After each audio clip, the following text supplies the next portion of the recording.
The flicker of candlelight dances softly across old parchment, the distant clatter of horse hooves fading into night. Gentle whispers of remedies and herbal scents float through quiet, shadowed rooms, where anxious minds once sought comfort in forgotten hands and ancient rituals. Welcome, dear listener. As you dim the lights, perhaps pull a blanket a little closer, and let the soft hum of a fan lull the edges of your day away. I invite you to settle into bed, letting your mind drift gently into history. If you like, tap that little subscribe button for more quiet journeys into the past, and leave a comment below telling us where you're tuning in from and what hour it is. It feels lovely to share this sleepy space together. Tonight, we wander softly into the world of healing in centuries past, exploring the delicate and sometimes curious ways women's anxiety was treated. In the quiet corners of medieval villages, long before the language of medicine touched the lives of ordinary people, the strange restlessness of women was often whispered about in hushed tones. A woman who could not sleep through the night, who startled at shadows, or who carried a heavy sadness on her shoulders, was rarely seen as suffering from something natural. Instead, her trembling hands, her fast heartbeat, and her worried eyes were believed to be signs of something darker, the touch of evil spirits. To live in those times was to live in a world where the unseen explained the unexplained. Villagers turned to spirits, demons, or curses to make sense of behaviours they could not otherwise understand. A woman who wandered aimlessly in her home at midnight might be said to be under the influence of a wandering spirit. If she cried without reason or clutched her chest in sudden fear, her neighbours might whisper that the devil himself had unsettled her soul.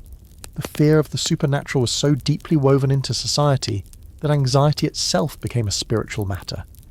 Families often kept charms and amulets near the beds of their daughters or wives. They hung small crosses or carried blessed herbs in cloth pouches, hoping to ward off whatever invisible force might be troubling the mind. In many households, the line between prayer and treatment blurred.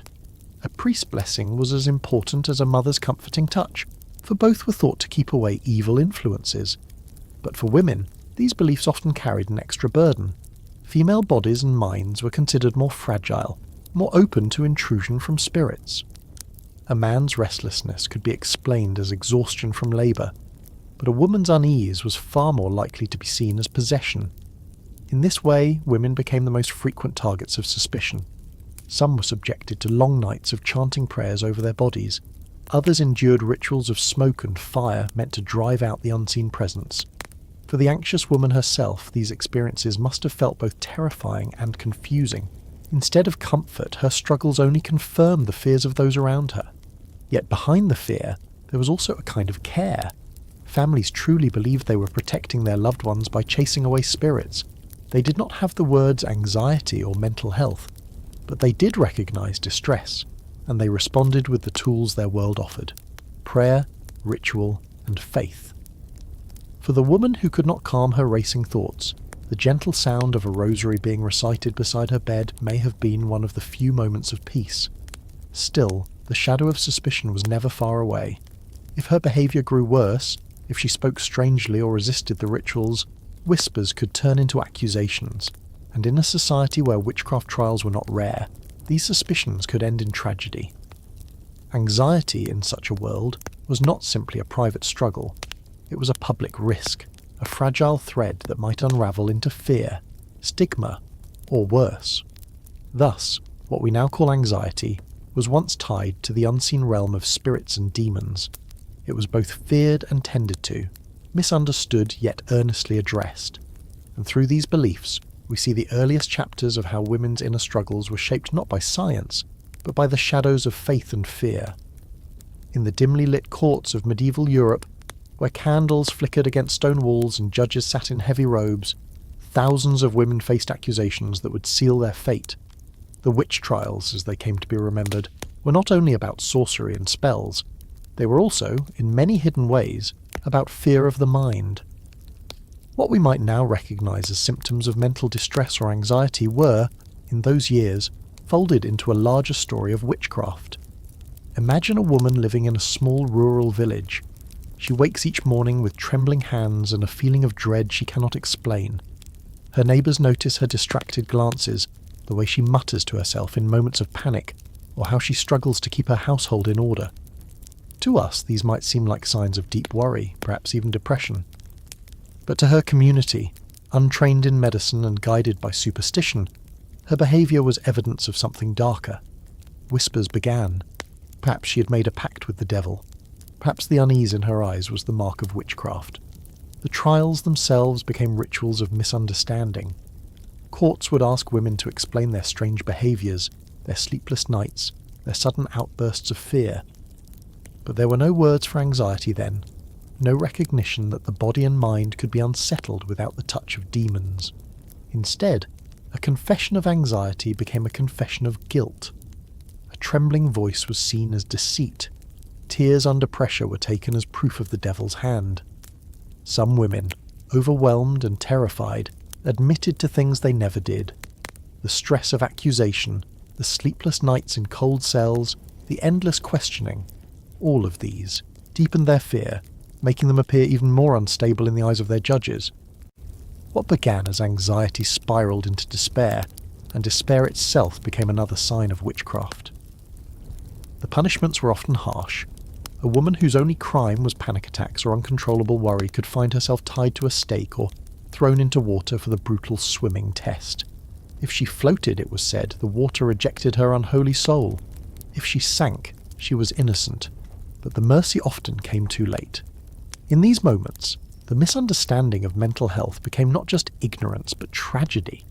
And yet, behind the cruelty, there was a strange kind of logic. People believed they were protecting their villagers from dark forces. In their world, every misfortune, a failed harvest, a sudden illness, a child's death, needed an explanation. Anxiety, so invisible and personal, became woven into this tapestry of fear. A woman's private struggle was transformed into a public threat, and so the witch trials carried on, fueled by misunderstanding. It is haunting to imagine how many women of those centuries were simply unwell, not unholy. Their rapid breathing, their palpitations, their silent dread at night, all of these were symptoms that could have been soothed with understanding, with gentle care. Instead, they were treated as evidence of guilt, paving the way for some of the darkest chapters in Europe's history. Today, when we look back at the witch trials, we often see them as tales of superstition and cruelty. But within them lies a quieter lesson. How easy it is to misread the language of the mind, and how dangerous those misunderstandings can become when magnified by fear. For countless women, anxiety was not just a burden of the heart. It was the accusation that ended their lives.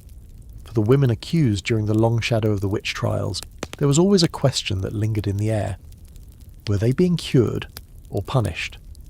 To the communities that judged them, the two were often the same thing. Rituals meant to drive out supposed evil spirits could look very much like acts of cruelty. The lines blurred, leaving the accused trapped between care and condemnation. When a woman first showed signs of anxiety, trembling, crying spells, or sudden bursts of fear, her family might have sought help in the only ways they knew. A priest might be called to bless her, to sprinkle holy water upon her, or to chant prayers over her restless body. In some villages, healers prepared smokes of herbs and incense, waving them around her bed in the hope of driving away invisible forces. To those watching, these were cures. To the woman herself, shivering under the gaze of neighbours, they may have felt like punishments dressed in sacred cloth. But once suspicion hardened into accusation, the tone shifted sharply. What began as prayer could turn into interrogation. A woman was asked to confess her sins, to reveal her supposed dealings with spirits. If she protested, her very denial was seen as evidence of guilt. Some were subjected to physical ordeals, fasting, isolation, even beatings, justified as methods to cleanse the soul. Each act, however harsh, was presented as a path toward redemption. Yet for the one enduring it, the suffering was real, and the promised cure remained out of reach. In certain cases, so-called tests were carried out in the name of truth.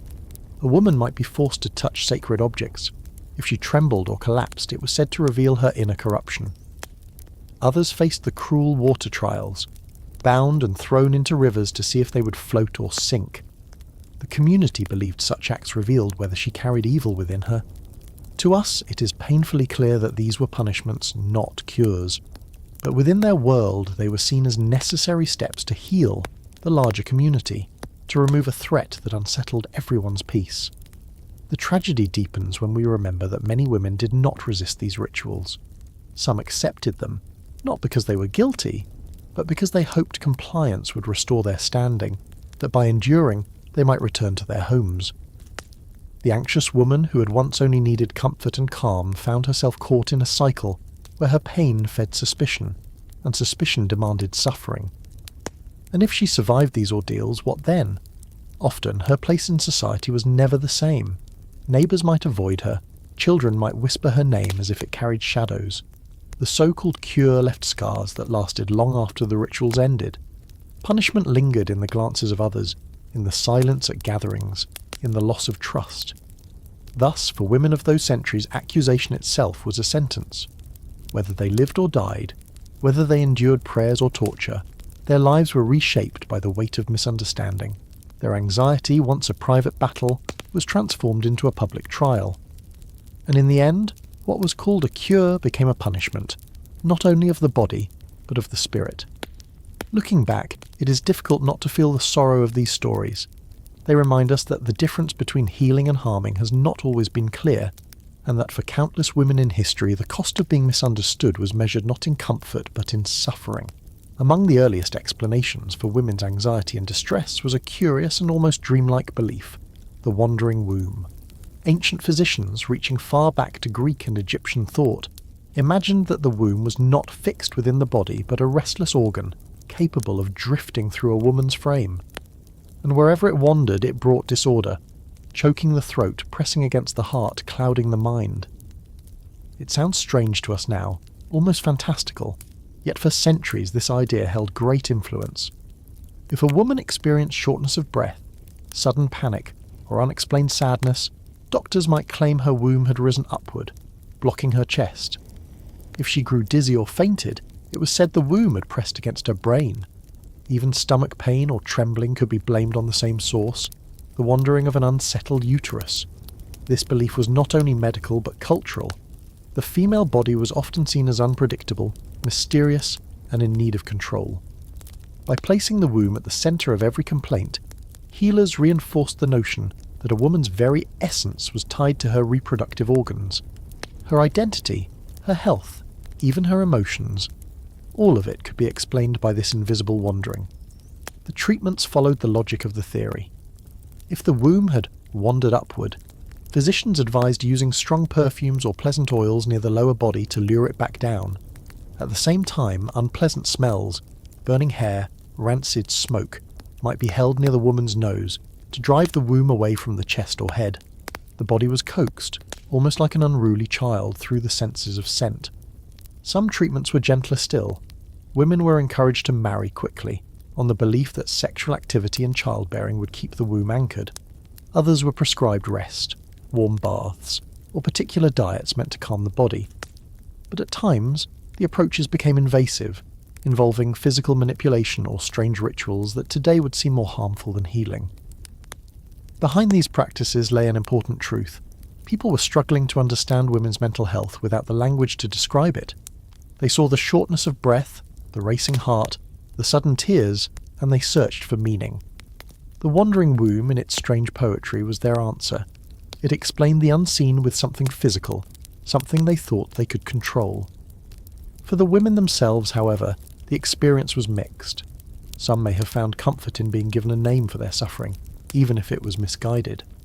Others endured treatments that brought little relief, or carried the burden of being told their distress was nothing more than the restlessness of their bodies. Anxiety, depression, grief, all became translated into the same wandering tale.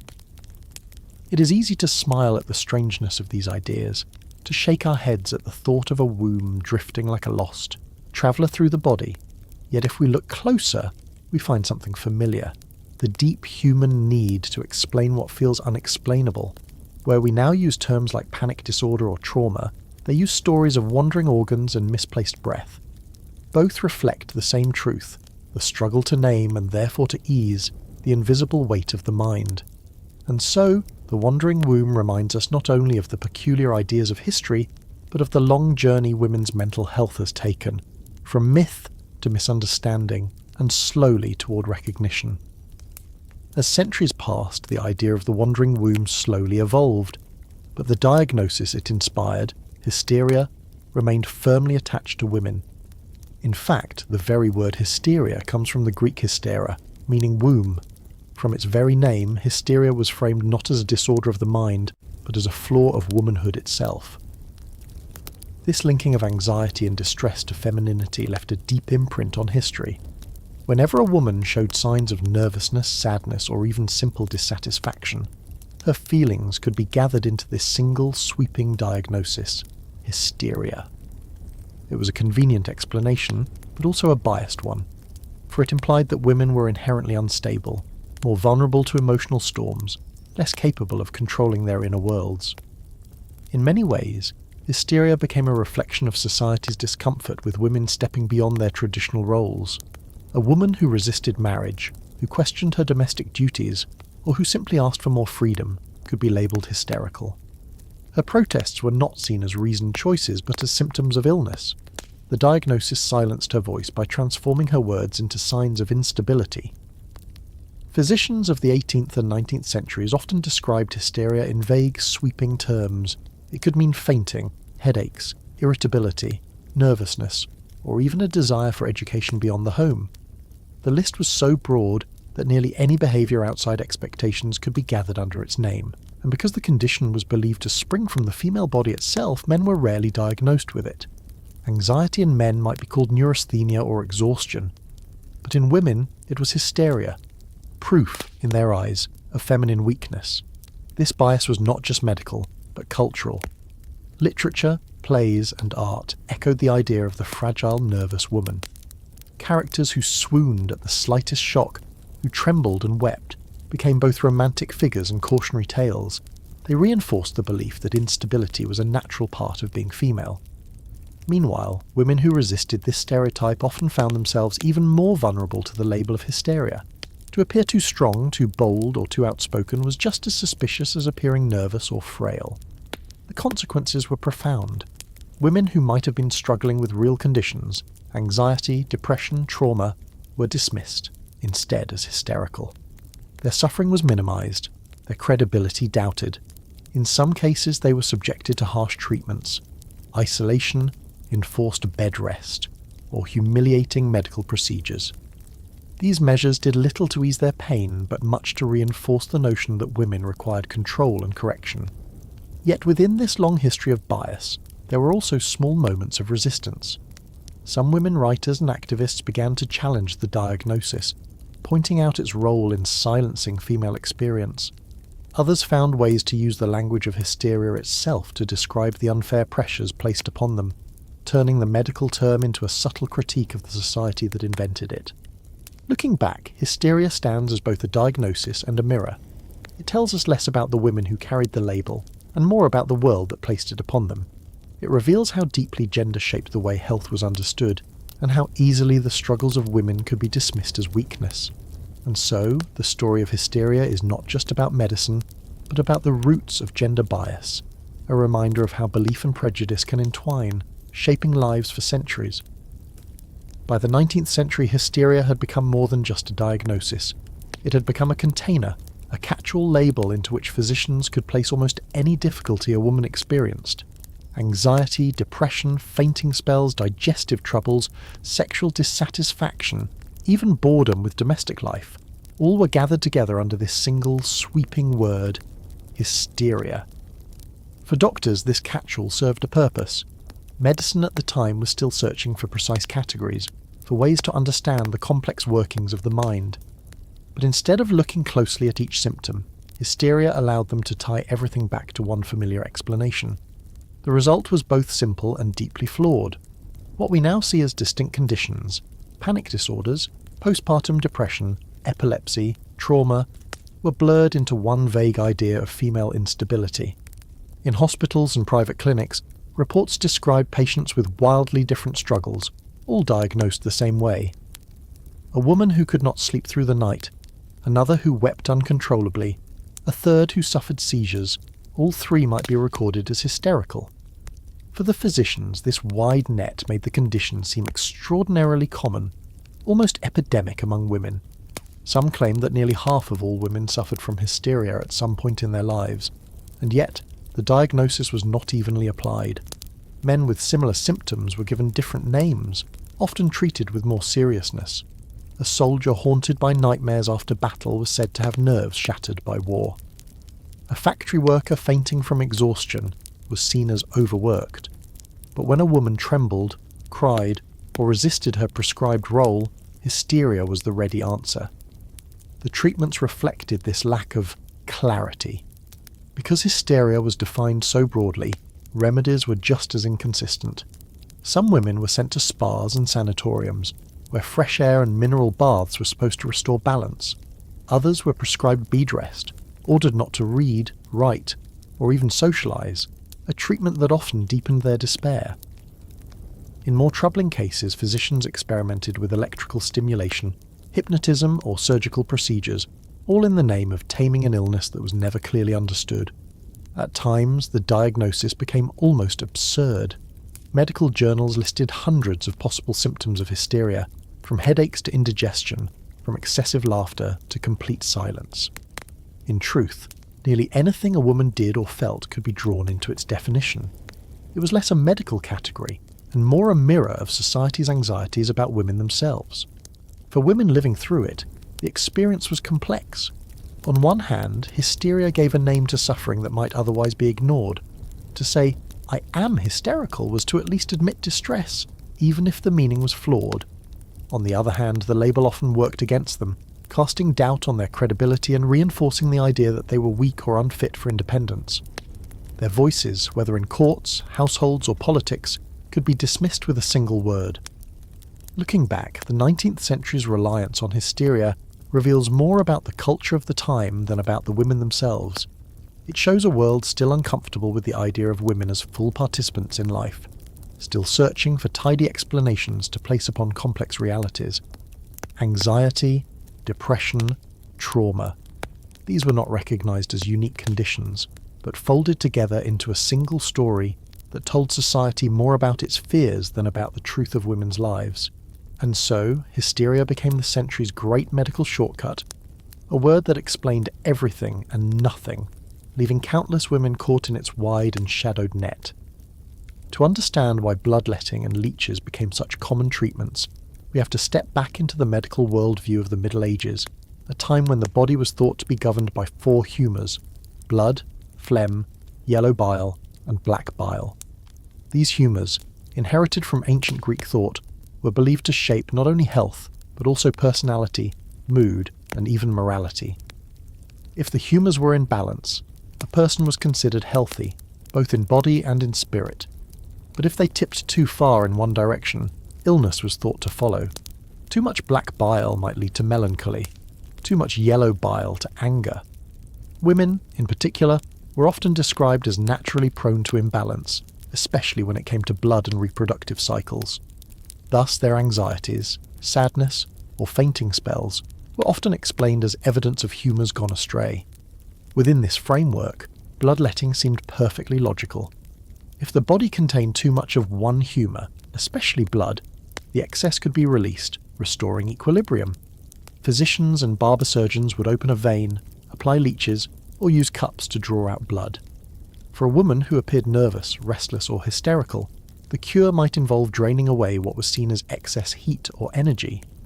The process itself was both ordinary and unsettling. Records tell of patients seated calmly while a small incision was made, blood dripping into a bowl marked with measurements. In more refined settings, leeches were used, their slow feeding considered gentler than the knife. To medieval doctors, the sight of blood leaving the body was reassuring, a visible sign that the imbalance was being corrected. Of course, the results were mixed at best. Some patients reported temporary relief, which may have come more from the ritual itself, the sense that something was being done, than from any real medical effect. Others grew weak, fainted, or suffered infection, yet the practice persisted for centuries, deeply rooted in the trust people placed in the theory of humours. It is striking to imagine how many different conditions were treated this way. Anxiety, fevers, headaches, even childbirth complications, all could invite the same solution. For women in particular, whose complaints were often dismissed as mysterious or exaggerated, bloodletting became a kind of universal answer. Rather than investigating deeper causes, grief, exhaustion, or trauma, doctors reached for the lancet or the leech. This approach also shaped how women's voices were heard. If a woman wept too much, she was said to have too much black bile. If she resisted her duties, she might be described as overheated, in need of cooling through bleeding. The humoral theory thus reinforced cultural ideas that women were unstable and in constant need of correction. Their inner lives, their worries, and their pain were interpreted through a lens that rarely allowed for individuality. Looking back, the theory of humours can seem almost quaint, even misguided. But it is important to remember that for centuries, it was the framework upon which nearly all medicine rested. It was a worldview that sought harmony and balance, but in practice often deepened misunderstanding. Women's anxiety, real, lived and deeply human, was reduced to numbers in a bowl, ounces of blood drawn in the hope that equilibrium might return. And so, beneath the shadow of the four humours, countless women underwent treatments that spoke less to their needs than to the era's longing for simple answers. Their suffering was filtered through ancient theories, leaving them caught between ritual and remedy, their voices still unheard. If the theory of humours gave the reasoning, then leeches and lancets provided the tools. To medieval physicians, these instruments were not seen as crude, but as precise, even elegant. Yet for the women who endured them, they often meant fear, weakness, and pain disguised as healing. Leeches were the gentler option, at least in theory. These small creatures, stored in jars of water, were placed carefully upon the skin, often on the arms, legs, or even near the temples. Once attached, the leech fed slowly, drawing blood until it dropped off on its own. Physicians praised this as a more controlled way of balancing the humours, since the leech would stop when it had taken enough. For women suffering from nervousness, headaches, or fainting fits, leeches were a common prescription. But gentle is a relative word. The sight of a living creature latching onto the body could be terrifying. The bite left small wounds that bled for hours, sometimes leading to infection. And the supposed relief was fleeting. Still, the practice carried an air of sophistication, natural, clean, and safer than the knife. The lancet, on the other hand, was far more direct. This small, sharp blade was used to open a vein, usually in the arm. A bowl was placed beneath, the blood measured in ounces as it flowed. In more elaborate procedures, the amount was carefully prescribed. 6 ounces for a fever, 8 for melancholy, more if the physician believed the imbalance severe.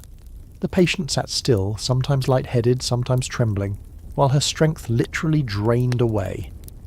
Women described as hysterical, anxious, or restless were frequently subjected to these cures. A mother grieving a lost child might be bled to calm her emotions. A young bride frightened of marriage might be prescribed leeches to quiet her nerves. Even sleeplessness or digestive troubles could invite the lancet. The cure was physical, visible, and to the physicians of the time, convincing. Yet the risks were enormous.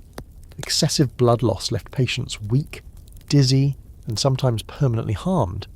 In extreme cases, women fainted and never fully recovered. Infections were common, particularly when tools were reused without proper cleaning, and while the procedures could appear clinical, the experience for the patient was far from soothing. To sit still while blood poured from one's body was frightening enough.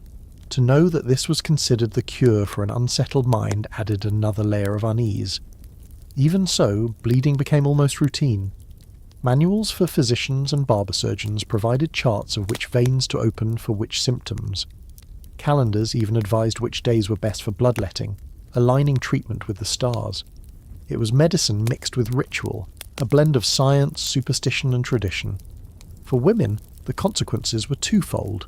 On the one hand, they were receiving attention, a sign that their suffering was recognized.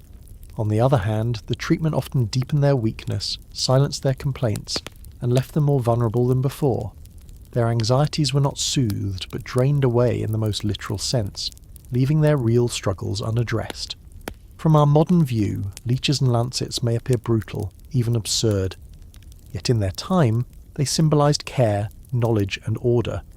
They reveal how medicine often sought visible, measurable acts, how doctors wanted to see imbalance corrected before their eyes.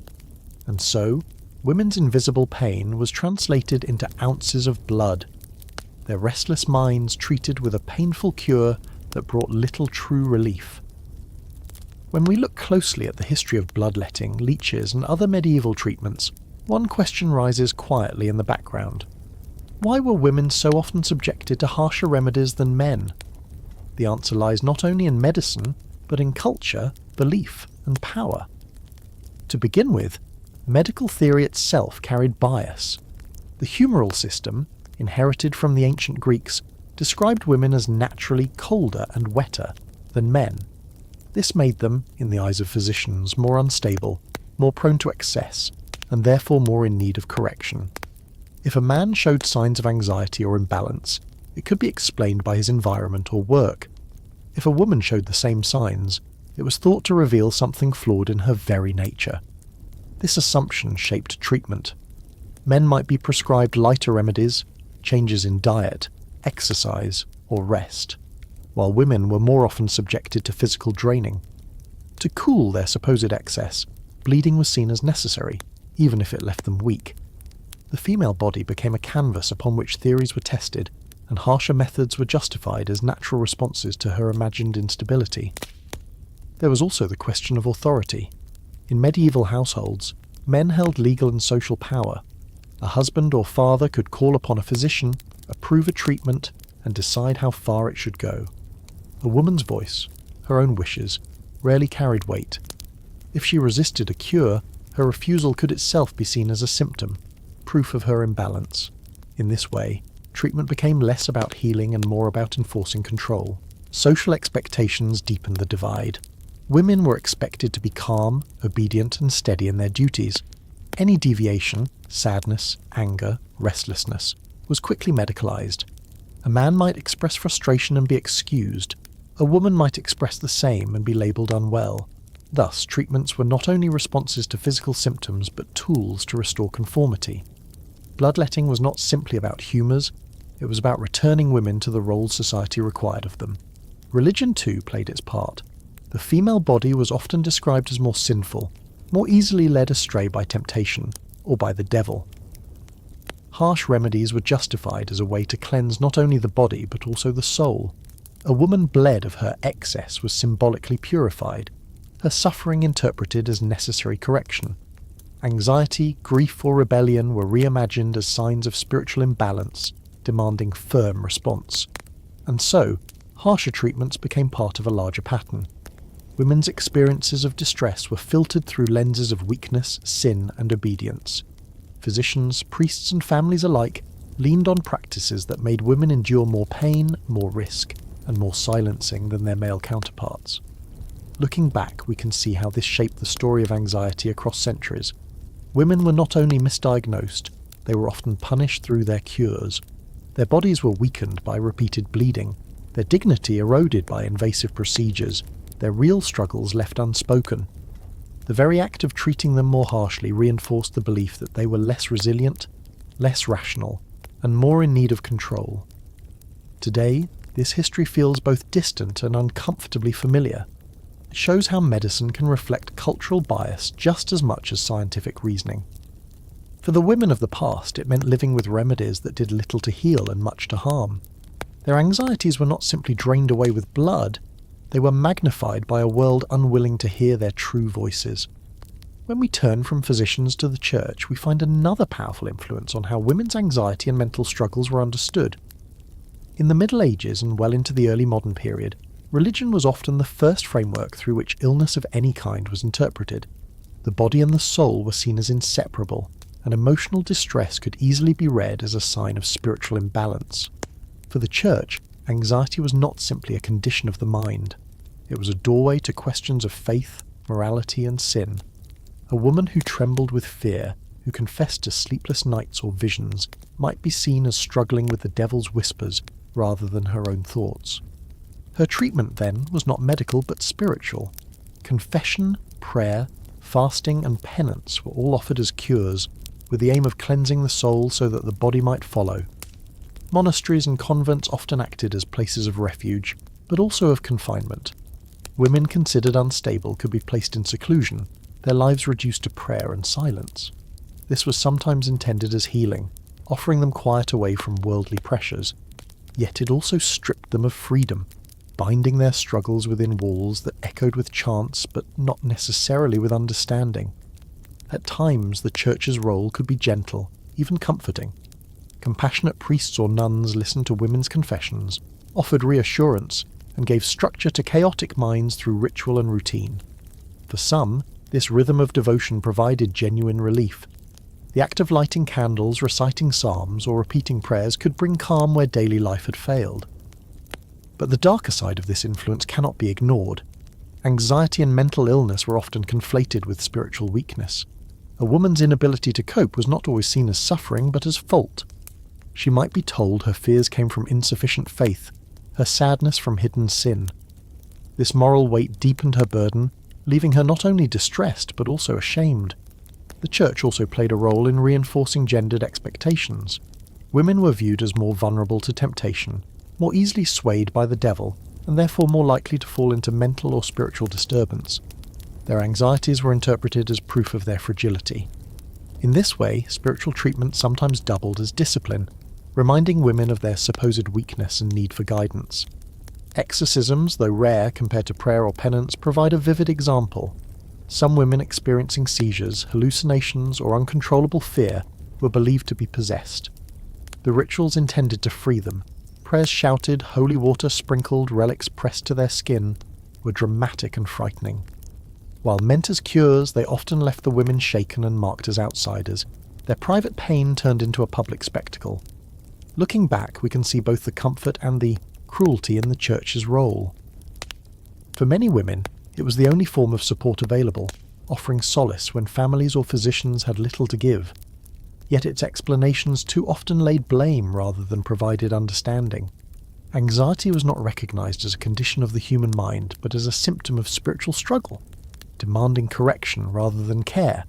And so, the church became both sanctuary and prison. It gave structure, ritual, and a sense of meaning to suffering, but also imposed silence, shame, and confinement. Women who longed for their voices to be heard instead found themselves guided into prayer, penance, or seclusion, their real needs hidden beneath layers of faith and fear. In a world where medical explanations were limited and often uncertain, many women turned not to physicians but to faith. When anxiety or melancholy seemed unshakable, the church offered remedies that reached beyond the body into the sacred. Holy water, pilgrimages, and miracle shrines became central to the way suffering was treated, giving women both hope and hardship. Holy water was among the simplest of these cures. Sprinkled over the head, consumed in small sips, or kept in a vial at the bedside, it was believed to cleanse the soul and chase away dark spirits. For a woman plagued by nightly terrors or constant unease, the presence of holy water might provide comfort. Families often relied on it as a first response, trusting in its power more than in herbs or poultices. The cool touch of a priest's blessing, the gentle drops on the skin, these rituals carried an emotional weight that modern medicine might describe as placebo, but at the time they were deeply real. For more serious or stubborn cases, pilgrimages were prescribed. A woman tormented by visions or paralyzing fear might be urged to journey to a distant shrine, where the relics of a saint promised healing. These journeys were demanding.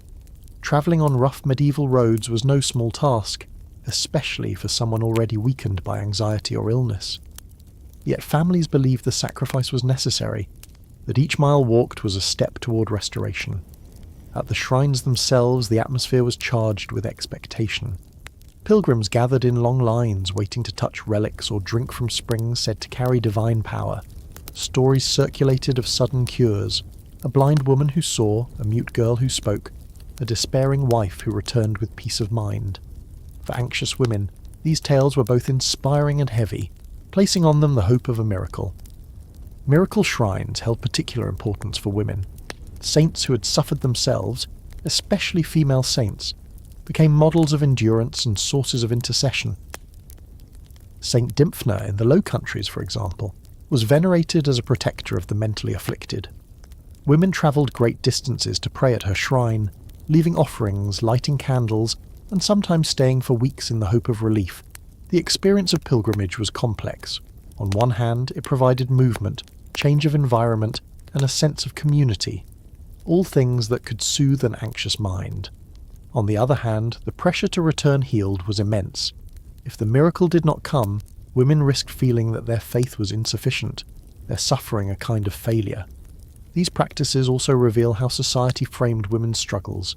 Anxiety was not treated as an illness of the nerves or mind, but as a spiritual test, demanding outward acts of devotion. A sleepless night might lead to holy water sprinkled on the pillow. Persistent despair might mean months away from home, walking dusty roads toward a shrine.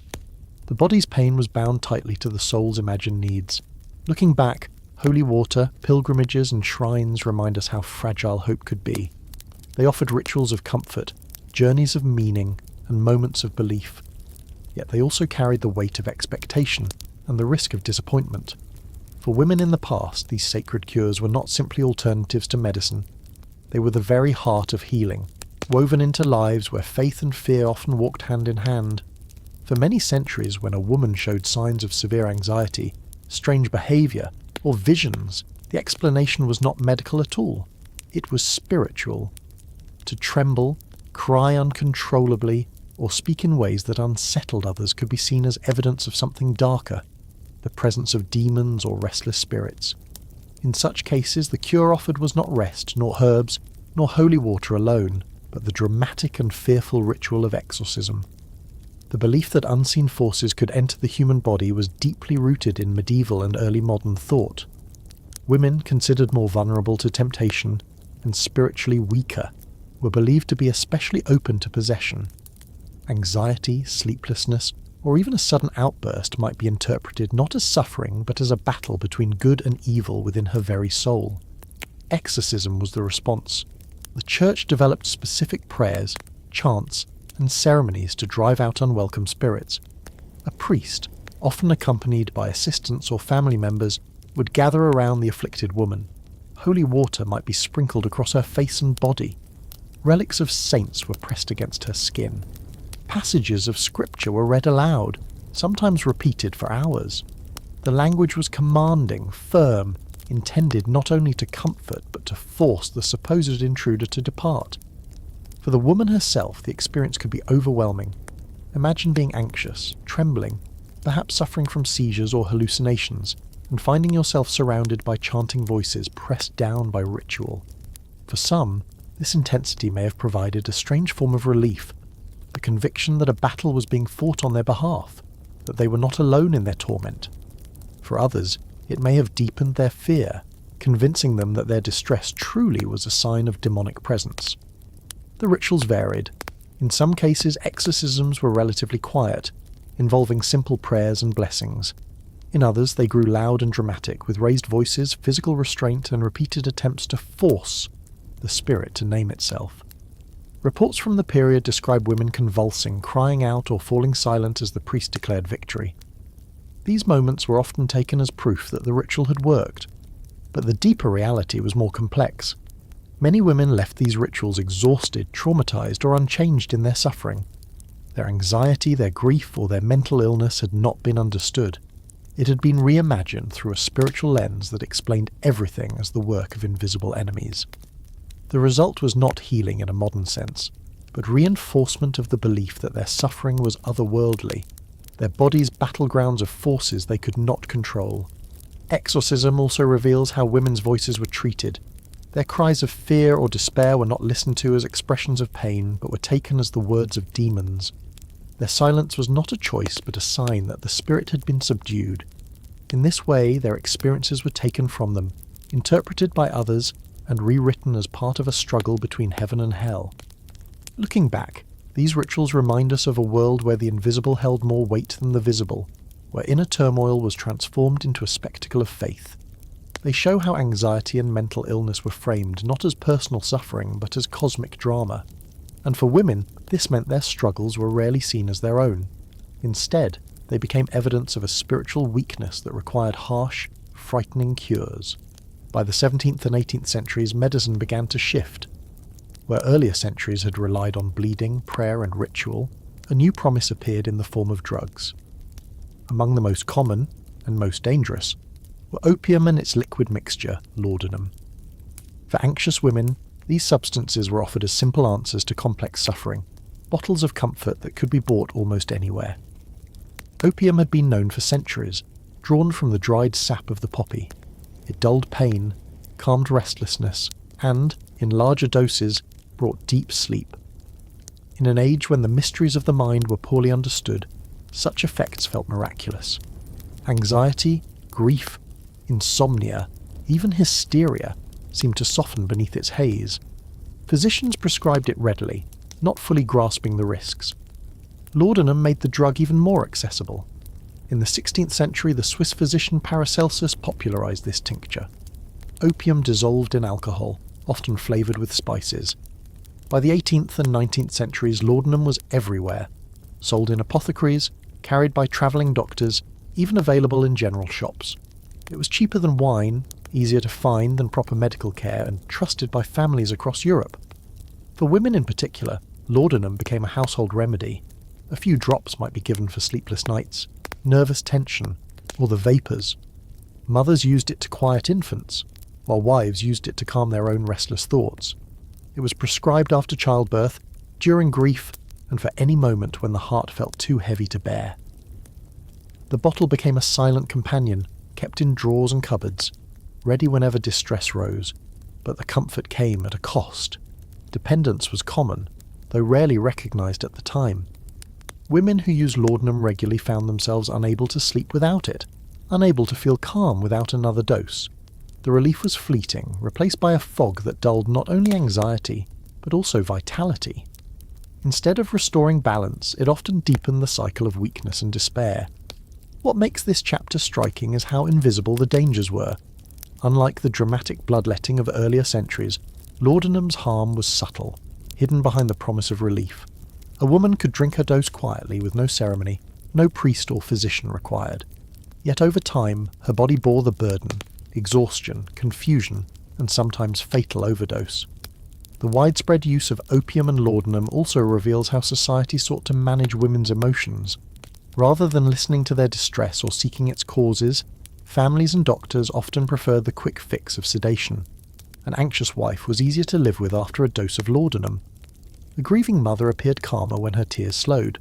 The drug became less a cure than a way of silencing pain, of smoothing away the edges of lives lived under constant strain. And yet, it is not fair to see laudanum only as harm.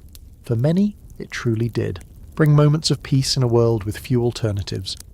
In times of childbirth without anesthesia, in nights haunted by grief, the poppy's gift was one of the only comforts available. That duality, relief entwined with danger, makes its history so haunting.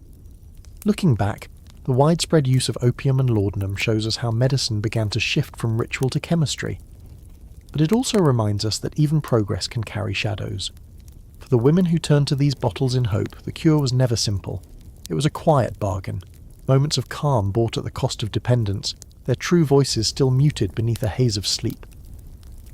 As laudanum and opium spread through households and apothecaries, one truth quietly hid in the background. People were becoming dependent. Yet in the 18th and 19th centuries, the word addiction was rarely used in the way we understand it today. Instead, physicians and families saw constant use as a habit, or even as an acceptable part of daily life. The dangerous side effects so clear to us now were brushed aside, buried beneath the drug's soothing reputation. Women especially were at the centre of this hidden struggle. Prescribed laudanum for nerves, melancholy or sleeplessness, many found themselves unable to live without it. A few drops at night became several by day, then spoonfuls that blurred the line between relief and haze. Families noticed changes, forgetfulness, lethargy, dull eyes, but rarely questioned the medicine itself. After all, it came from a doctor, from a trusted shop, and carried the air of respectability. The side effects could be devastating. Long-term users suffered digestive troubles, weight loss, trembling hands, and clouded minds. Some fell into deep states of confusion, their personalities altered by years of quiet dosing. Overdoses, intentional or accidental, were tragically common, yet these tragedies were often explained away as weakness of the body or female frailty. rather than recognised as the effect of a powerful drug. One of the strangest aspects of this history is how blindness to risk persisted for so long. Part of the reason was cultural. Opium was seen as a natural gift, a plant remedy and therefore safe. Another reason was convenience. It soothed patients quickly, making life easier not just for them but for their families and doctors.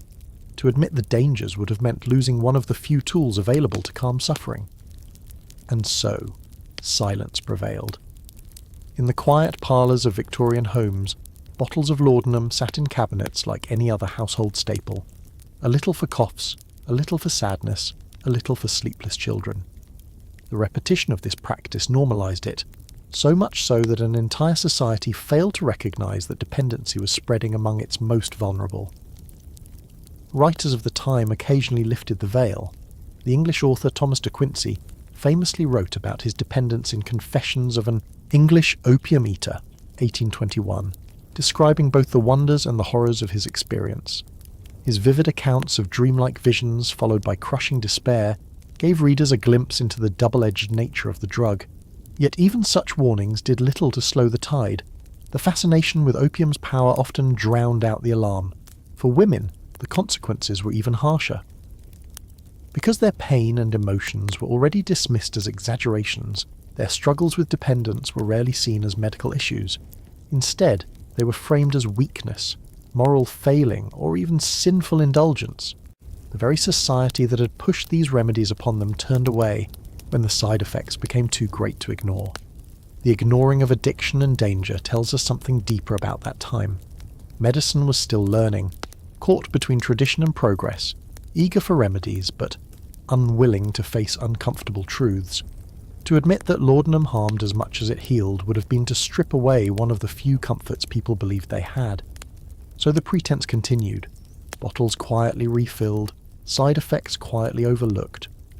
Today, when we look back, it is haunting to imagine how many women's lives were dimmed behind this veil of silence. Their distress was softened not by understanding or support, but by sedation. And when that sedation became its own source of suffering, society simply looked away. As the 19th century unfolded, medicine and marketing began to intertwine in ways that reshaped everyday life. Anxiety, restlessness, and female troubles were no longer only treated by priests or physicians. They became targets of a new industry, patent medicines. Among the most popular of these were the so-called soothing syrups, sweet-tasting mixtures sold in brightly labelled bottles and advertised as gentle cures made especially for women. These syrups promised relief from a long list of vague but familiar complaints: nervousness, sleeplessness, mood swings, irritability, and the all-encompassing term of the day, hysteria. Their names sounded comforting: Mrs. Winslow's soothing syrup doctor, King's female restorative, Mother Bailey's quieting cordial. The bottles were often decorated with floral designs, elegant fonts, and the image of a kindly matron suggesting safety and domestic trust. For many women, already burdened with the pressures of household, motherhood, and society's expectations, these syrups seemed like small bottles of hope. The marketing was clever, and it was aimed directly at the female audience. Advertisements appeared in women's magazines and almanacs, written in a tone that understood, or at least pretended to understand, the delicate nerves of its readers. "Restore calm," one slogan promised. "Ease the troubled heart," another urged. Some brands even claimed to strengthen the womb and balance the mind, blending physical and emotional needs into one solution. Behind the soft words and floral packaging, however, the reality was far less gentle. Most soothing syrups contained powerful substances like alcohol, morphine or opium. The sweetness of the syrup masked their bitterness, while the immediate calming effect made them seem miraculous. A restless woman could sip a spoonful and soon feel her body relax, her mind slow, her worries dim. What she could not see was that each spoonful also deepened her dependence. One of the most troubling truths is that many of these syrups were not just marketed to women, but also to mothers for their children. A crying baby, an anxious child, both were said to be calmed by a dose of soothing syrup. The thought of infants unknowingly consuming morphine-laced mixtures is chilling today, yet in the 19th century it was presented as modern convenience, a helper for the weary mother. The popularity of these remedies speaks to more than just clever advertising. It reflects how women's suffering was framed in that era. Anxiety and depression were not seen as conditions requiring understanding or long-term care. They were irritations, disturbances to be silenced quickly so that women could continue fulfilling their roles without complaint. The syrups were less about healing and more about managing, a way to maintain the appearance of calm within a household. As decades passed, doctors and reformers began to raise alarms. Reports surfaced of overdoses, of women slipping into stupor, of children poisoned by innocent-looking bottles. Slowly, awareness grew that the so-called soothing was masking something darker. By the early 20th century, campaigns against patent medicines led to stricter regulations, and many of these syrups faded from store shelves. Looking back, soothing syrups tell a bittersweet story. On one hand, they remind us of a time when women were offered recognition, when their nerves and troubles were finally spoken to, even if only by advertisements. On the other hand, they reveal how that recognition was shallow, built on dangerous shortcuts rather than genuine care. The bright labels, the gentle words, the promises of peace. They were all part of a world where women's pain was acknowledged just enough to be sold to, but never enough to be truly understood. And so, for many, the sweetness of the syrup concealed a quiet, lifelong struggle. In the late 19th century, as industrial cities grew and medicine tried to define itself as a modern science, one treatment came to symbolize how women's anxiety and depression were handled: the rest cure. It was developed by the American physician Dr. Silas Weir Mitchell, a respected neurologist who believed he had found the perfect solution for women suffering from nervous exhaustion, hysteria, and depression. His cure was influential not just in America, but across Europe, shaping how countless women were treated.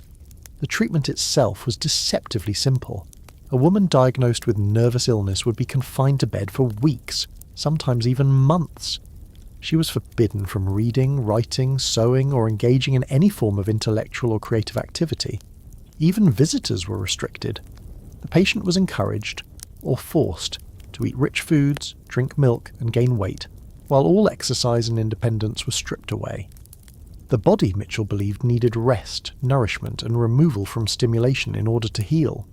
At first glance, the rest cure seemed gentle, even kind. Families saw it as a way to shield fragile women from the pressures of daily life. Doctors praised it for bringing quiet order to restless minds. Yet beneath the surface, the treatment revealed a darker truth. It silenced women. By taking away their voices, their pens, and their freedom of movement, the rest cure turned patients into passive bodies, expected to recover through stillness and obedience. For some women, the confinement deepened despair.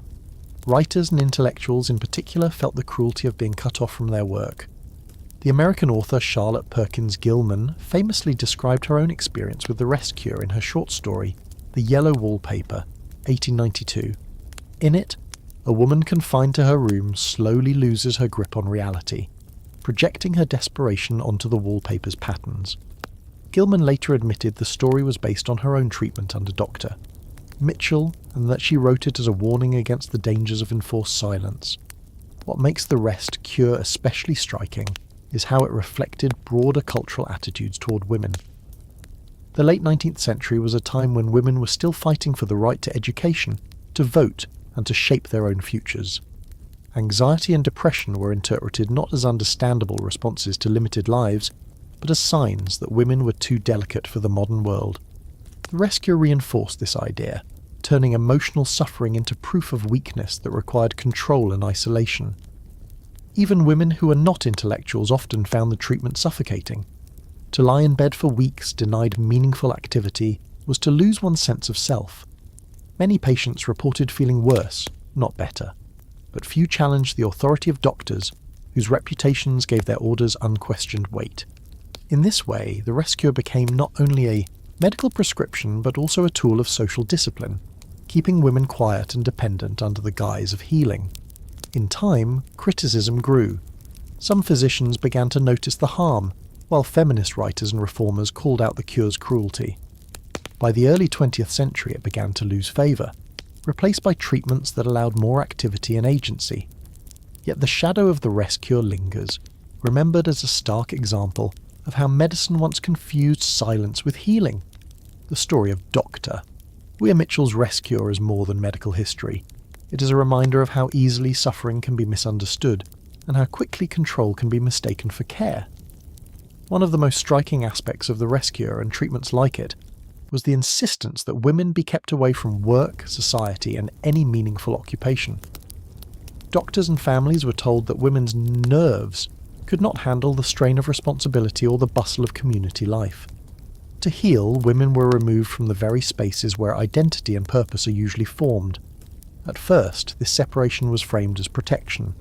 The reasoning went that work, whether physical labour, creative writing, or household management, drained energy from the fragile female body. Social gatherings, meanwhile, were seen as overstimulating, flooding the mind with too much noise, talk, and emotion. By withdrawing women from these settings, physicians believed they were offering rest. In truth, they were cutting women off from the networks that gave them strength and meaning. The home became both a sanctuary and a prison. A woman prescribed seclusion might find her daily life reduced to long hours of lying in bed, brief, supervised walks, and carefully measured meals. Tasks that once connected her to her family and community were reassigned to others. Instead of feeling cared for, many women felt erased, as though their roles had been quietly handed away. The impact was particularly heavy for women whose work was tied to creativity or intellect. Writers, teachers, and artists often describe the crushing effect of being told not to think too much, not to write, not to express themselves. For them, removal from society was not rest but suffocation. Charlotte Perkins Gilman's The Yellow Wallpaper captured this vividly, showing how forced seclusion could unravel a woman's sense of reality. But even beyond the literary world, countless unnamed women endured the slow unravelling of self that came from enforced idleness. For women of the working classes, the idea of rest carried another burden. While wealthier patients might afford long periods of seclusion in private rooms or sanatoriums, poorer women rarely had that luxury. Yet the belief that women should not work still lingered, often used to justify limiting their independence. In some cases, women were removed from paid positions, not because their bodies demanded it, but because society feared the consequences of too much female autonomy. There was also a moral undertone to this enforced separation. Work and society carried risks of new ideas, of financial independence, of relationships beyond the home. To keep women away from these spaces was not just about health, but about control. A woman confined to her house or her bed was easier to manage, less likely to question, less able to shape her own path. The irony is that for many women, the very act of being excluded worsened their condition. Anxiety deepened in isolation. Depression grew heavier in silence. Loneliness, guilt, and a sense of uselessness often replaced the comfort that rest was supposed to bring. What doctors thought of as a cure was in many cases a quiet punishment for being unwell. Looking back, it is clear that keeping women away from work and society was less about healing, and more about maintaining order. It reveals how medicine reflected cultural values, the fear of women stepping beyond traditional roles, the suspicion of their independence, and the belief that their health could only survive in the narrow space of the home. For the women themselves, the cost was profound. What was taken from them was not just activity, but dignity, the chance to be seen as whole, capable and connected. Among the many women who endured the rest cure, a few left behind stories that still echo today. Perhaps the most famous was Charlotte Perkins Gilman, an American writer, feminist, and social reformer. Her experience with Dr. Weir Mitchell's treatment became a symbol of how medicine, cloaked in authority, could silence women rather than heal them. Gilman's struggles began after the birth of her daughter in 1885. Like many new mothers, she faced postpartum depression, though at the time the condition had no clear name. Instead, she was told her exhaustion and despair were signs of fragile nerves. Seeking help, she turned to Dr. Mitchell, whose rest cure was being praised as a miracle treatment for nervous women. The instructions were strict. Gilman was confined to bed, forbidden to write, and told to limit her intellectual activity to just a few hours of reading per day. She was ordered to live as domestic a life as possible, to devote herself to her child and husband, and to put away her pen. For a woman whose identity was rooted in thought, observation, and creativity, this was devastating. At first, Gilman tried to comply. She laid aside her work and followed the doctor's regimen, but instead of improving, her depression deepened. She later recalled how close she came to a complete breakdown, describing the despair of having her voice and purpose stripped away. The rest cure, rather than restoring her, nearly destroyed her. In time, she rejected the treatment, reclaiming her writing and her independence. Out of that painful experience came one of her most powerful works, The Yellow Wallpaper, 1892. In this short story, a woman is confined to a room, with garish wallpaper as part of a rest cure. Stripped of freedom, she begins to imagine shapes moving within the paper, her mind unravelling as her sense of self disintegrates. The story is haunting, but it also served as protest, a direct critique of the very treatment Gilman had endured. Gilman was not alone. Other women, both known and unknown, passed through similar ordeals. The English poet and novelist Virginia Woolf experienced rest treatments during her struggles with mental illness, though hers were less rigid than Gilman's. Woolf later reflected on the dismissive way doctors treated her mind, prescribing physical rest when what she needed was understanding and creative expression. Her journals reveal frustration with being told to stop thinking, to stop writing, as though thought itself were an illness. Beyond these literary figures, countless ordinary women also endured confinement, though their stories were rarely recorded. Letters from the period occasionally hint at their frustration. Notes about being shut up in bed, about the weariness of endless days without books or conversation, about the strange dullness that replaced their former lives. For many, the cure was remembered not as healing, but as a chapter of silent suffering. What unites these stories is the way they reveal the deeper failure of the rest cure. It did not address the root causes of women's distress: isolation, lack of autonomy, societal pressures, or the emotional toll of restricted lives. Instead, it reinforced those very constraints, tightening them under the authority of medical advice. Charlotte Perkins Gilman's story stands out because she fought back, turning her personal pain into a wider warning. Her words gave voice to the countless women who could not speak, showing the cost of a cure that was no cure at all. Looking back, the fame of cases like Gilman's reminds us that medical history is never only about treatments. It is also about lives shaped, silenced, or saved by the choices of those in power. And in this case, the silence imposed on women gave rise to a literature of resistance that still resonates today. As the 19th century pressed forward, the march of science brought both wonder and uncertainty. Electricity, invisible, mysterious and powerful, fascinated doctors and inventors alike. If lightning could split a tree and magnets could move iron without touch, then surely the same force could reach into the human body and mend what was broken. It did not take long before electricity was suggested as a cure for nervous disorders, and women became the most frequent patients. The reasoning seemed logical at the time. Anxiety, depression and hysteria were described as illnesses of the nerves, weak, overstimulated or misfiring pathways inside the body. Electricity, with its sparks and currents, was imagined as a tool that could wake up lazy nerves or calm those that were too excitable. The language of science was mixed with the language of hope, and soon treatments began to appear in doctors' offices and travelling demonstrations. Some methods were simple. A patient might hold metal handles connected to a battery, feeling a tingling flow through her arms. Others were more elaborate: electrical belts worn around the waist, helmets that sent currents through the scalp, or chairs wired to deliver mild shocks across the body. Advertisements promised that these devices could restore balance, end sleeplessness, lift melancholy, and cure hysteria.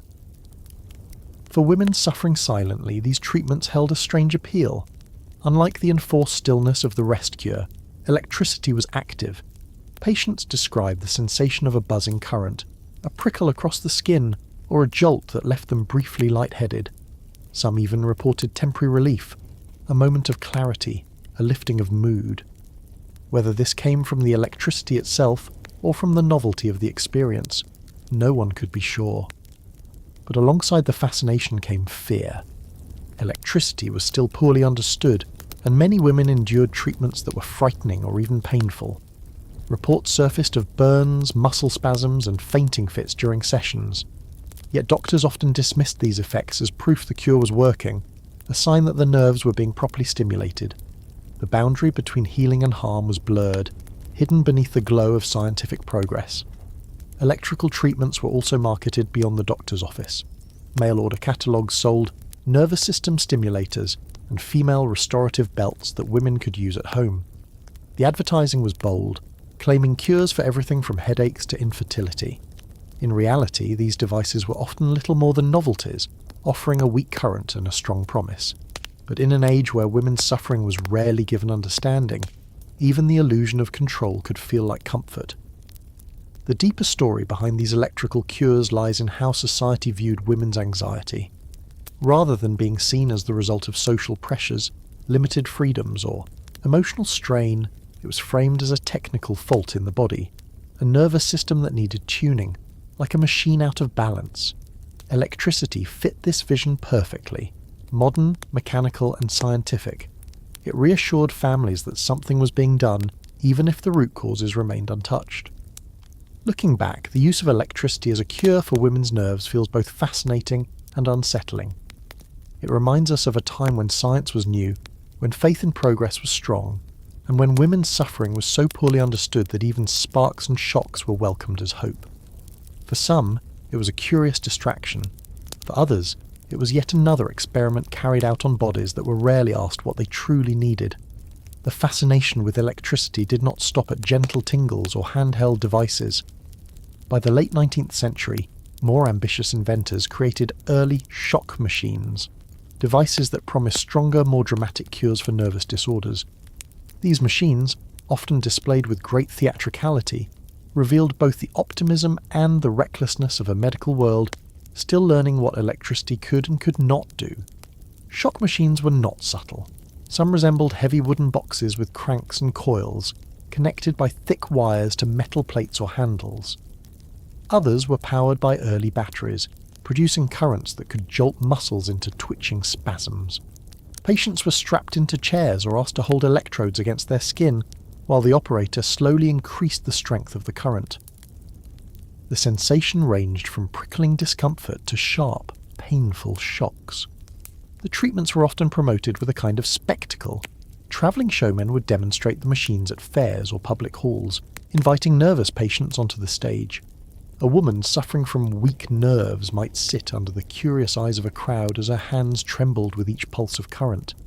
Observers gasped, impressed by the visible effect of invisible energy. The line between science, entertainment, and healing blurred, leaving patients caught somewhere in between. Doctors too experimented with these machines in their offices.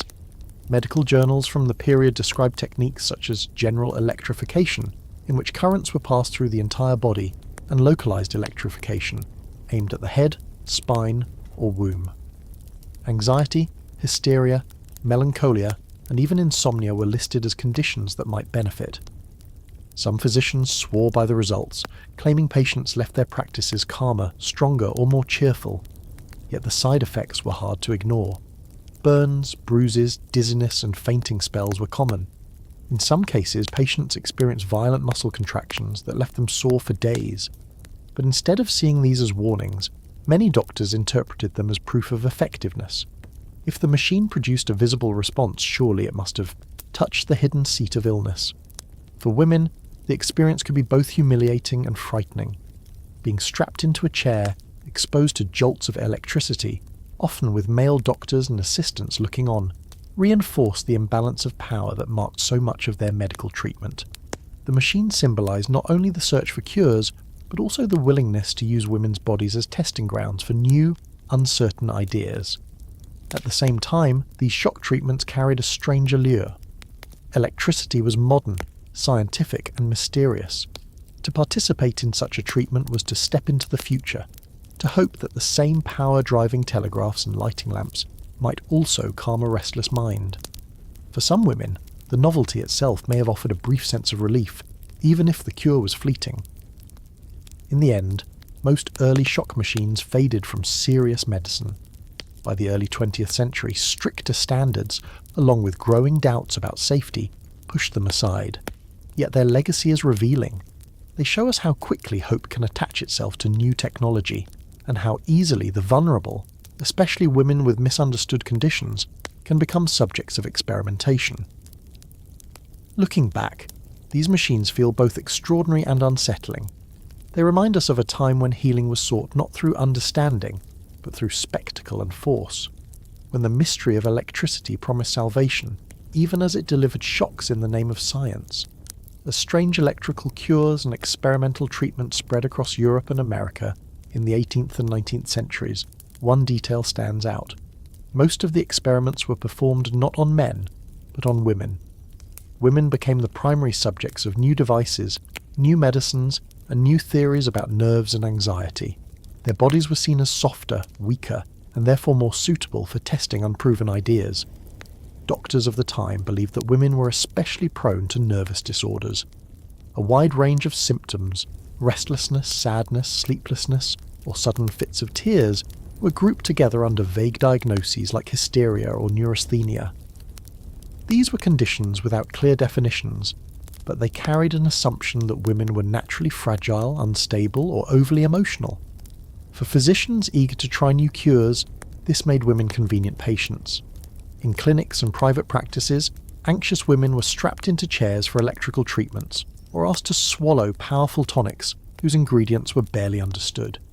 They became living demonstrations of medical curiosity, their experiences recorded in journals and case studies. Some doctors even invited audiences to observe, turning treatments into public spectacles. Women, more than men, were expected to tolerate these intrusions in the hope of relief. The reasons were partly cultural. In a society where men were thought to embody reason and strength, and women were associated with sensitivity and weakness, it seemed logical, at least to doctors of the age, that women would respond most to nervous cures. Their anxiety was framed as both a medical puzzle and a moral failing, something that needed correction. The very language of medicine reinforced the idea that women were unstable beings whose bodies required constant supervision. For many patients, the experience was unsettling. Treatments could be invasive, uncomfortable, or even painful. Yet refusal was rarely an option. A woman who questioned her doctor's authority risked being dismissed as hysterical or resistant to healing. Her anxiety itself could be used as evidence against her, justifying more aggressive intervention. In this way, medical authority pressed women into roles where their suffering became a kind of laboratory test. The imbalance extended beyond the treatments themselves. Records show that male patients with similar complaints were often offered milder therapies, rest, diet changes, or gentle tonics. But women were more frequently exposed to experimental devices, harsh purges, or electrical shocks.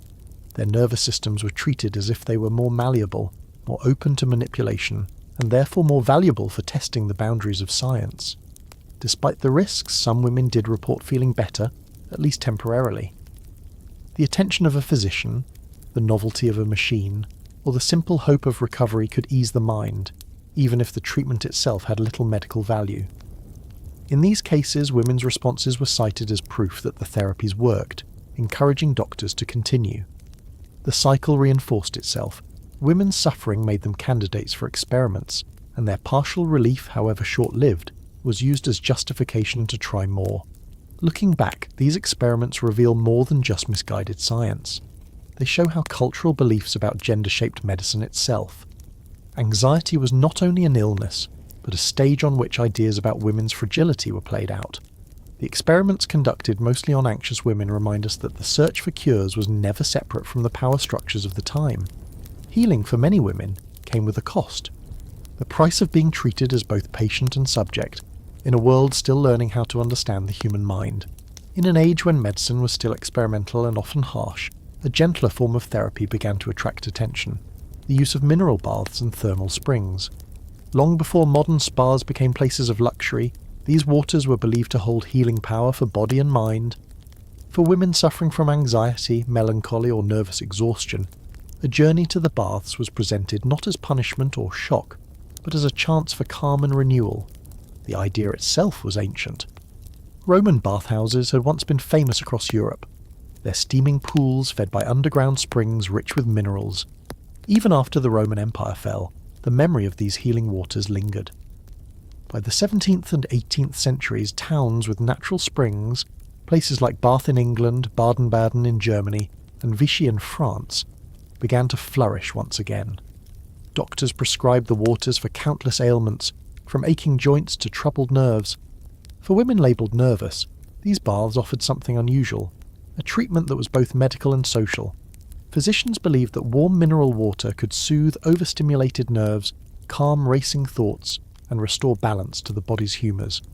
The prescription was simple: hours of soaking in warm pools, drinking mineral-rich water, and strolling in quiet gardens. Compared to bloodletting, electrical shocks, or forced confinement, it was almost a relief. The trip to the baths often involved more than water. Entire towns grew around these springs, offering promenades, concerts, and carefully arranged social gatherings. For middle and upper-class women, this meant that therapy was woven together with leisure. They might arrive exhausted, pale, and withdrawn, but the routine of rest, music, gentle exercise, and warm water created an atmosphere of recovery. Anxiety, in this setting, was treated not just as an illness but as part of a lifestyle that needed harmony. Yet beneath the soothing surface, there were contradictions. While the baths promised healing, they also reflected the social divides of the time. Wealthy women could afford long stays in elegant resorts, complete with private rooms and attentive staff. Poorer patients rarely had access to such care, and when they did, their stays were shorter and less comfortable. The cure was therefore as much about class as about health. Still, the waters themselves had a reputation that crossed boundaries. Stories spread of miraculous recoveries, a woman plagued by insomnia who slept peacefully after weeks of bathing, or a patient with trembling hands who found calm in the springs. Whether these were true physical effects or the result of relaxation and escape from daily pressures, the belief in healing remained strong. For women struggling under the weight of constant medical supervision, mineral baths offered a rare sense of dignity. Instead of being strapped to machines or prescribed dangerous drugs, they were invited to rest, breathe, and simply exist in a gentler rhythm. Anxiety, framed as a nervous imbalance, was met with warmth, nature, and community. Looking back, the therapy of mineral baths and thermal springs sits at a crossroads between old superstition and modern wellness. It carried echoes of ancient ritual, yet it also anticipated today's understanding of how environment, relaxation, and gentle care can ease mental distress. For the women of past centuries, it was one of the few treatments that did not punish, confine, or harm. In the quiet steam of those waters, they found not only a cure prescribed by doctors, but also a brief space of peace in lives otherwise shaped by anxiety and constraint. By the late 19th century, the treatment of women's anxiety had moved beyond mineral springs and private spas. A new kind of institution began to rise, the sanatorium. These were designed as places of healing, offering patients long stays in controlled environments. Yet for many women, the question lingered. Were these places truly about care, or were they a more polite form of confinement? Sanatoriums were often built in picturesque locations, on the edges of quiet forests, in mountain valleys, or by lakes where the air was cool and clean. Doctors believed that fresh air, regular meals, and strict rest could soothe the nervous system.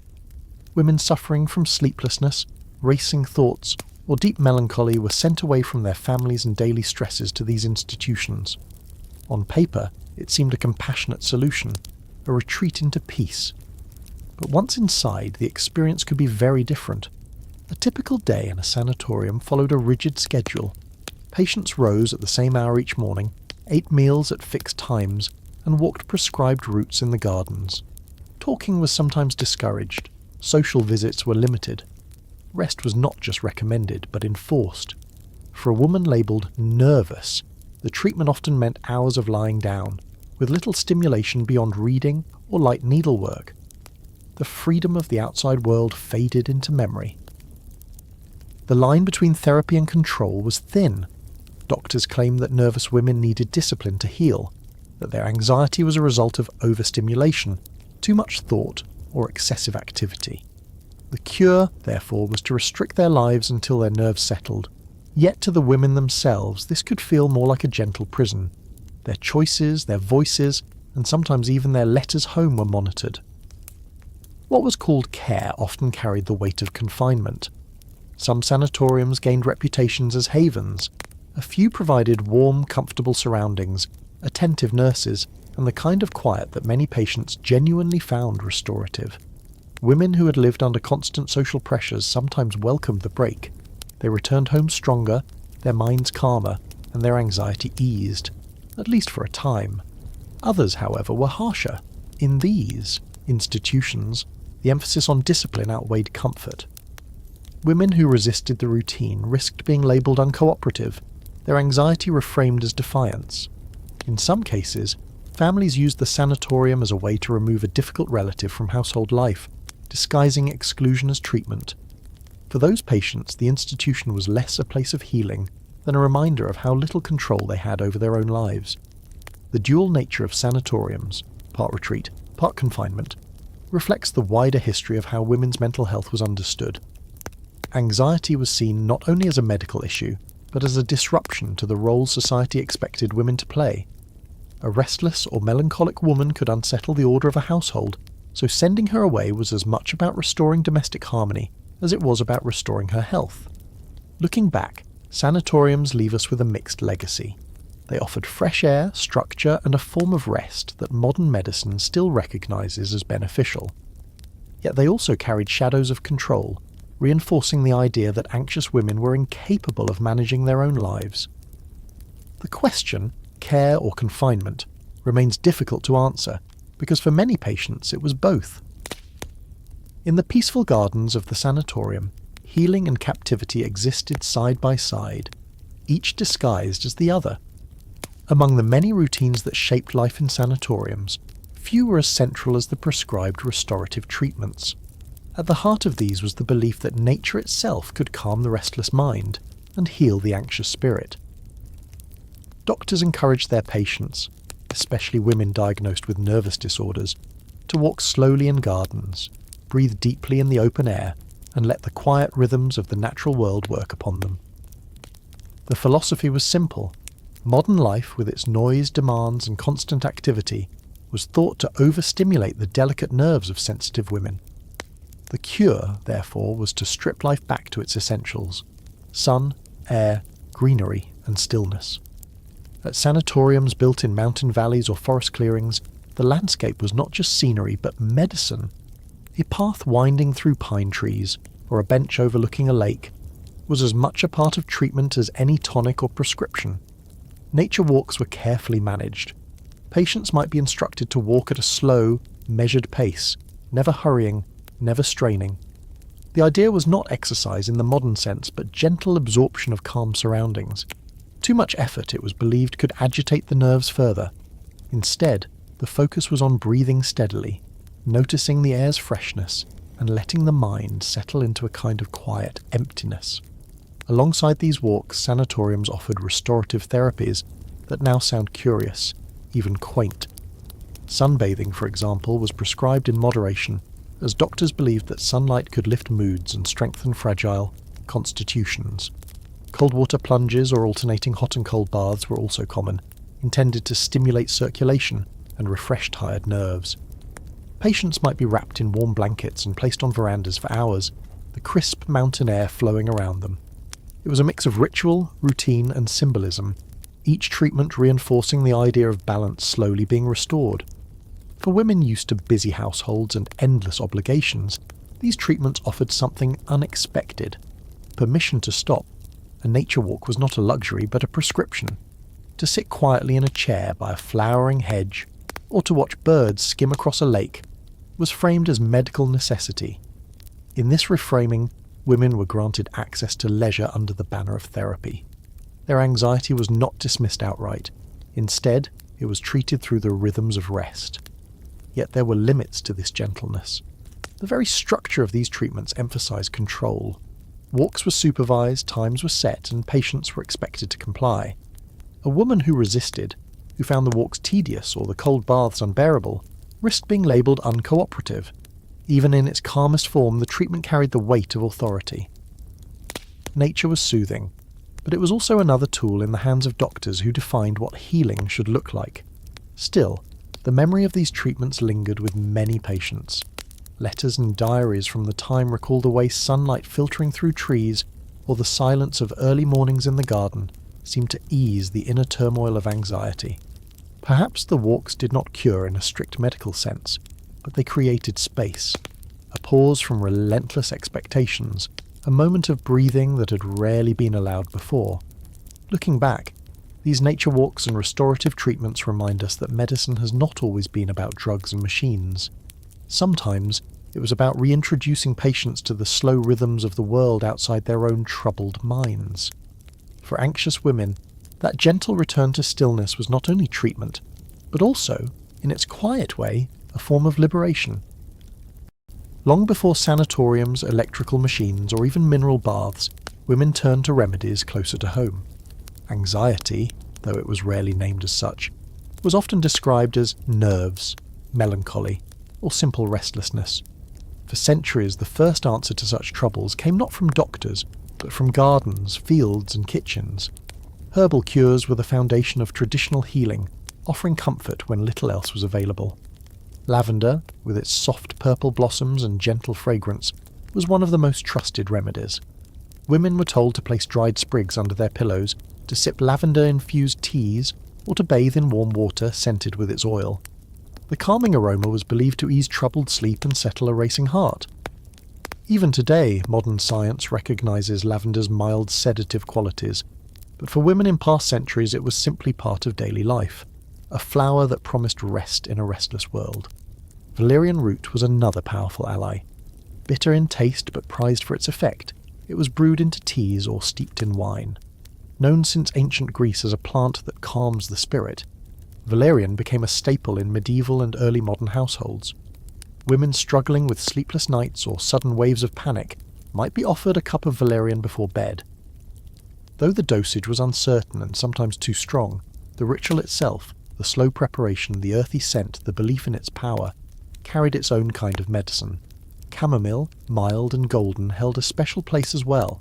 Unlike valerian, which could be heavy and pungent, chamomile offered a gentle remedy suitable for children and adults alike.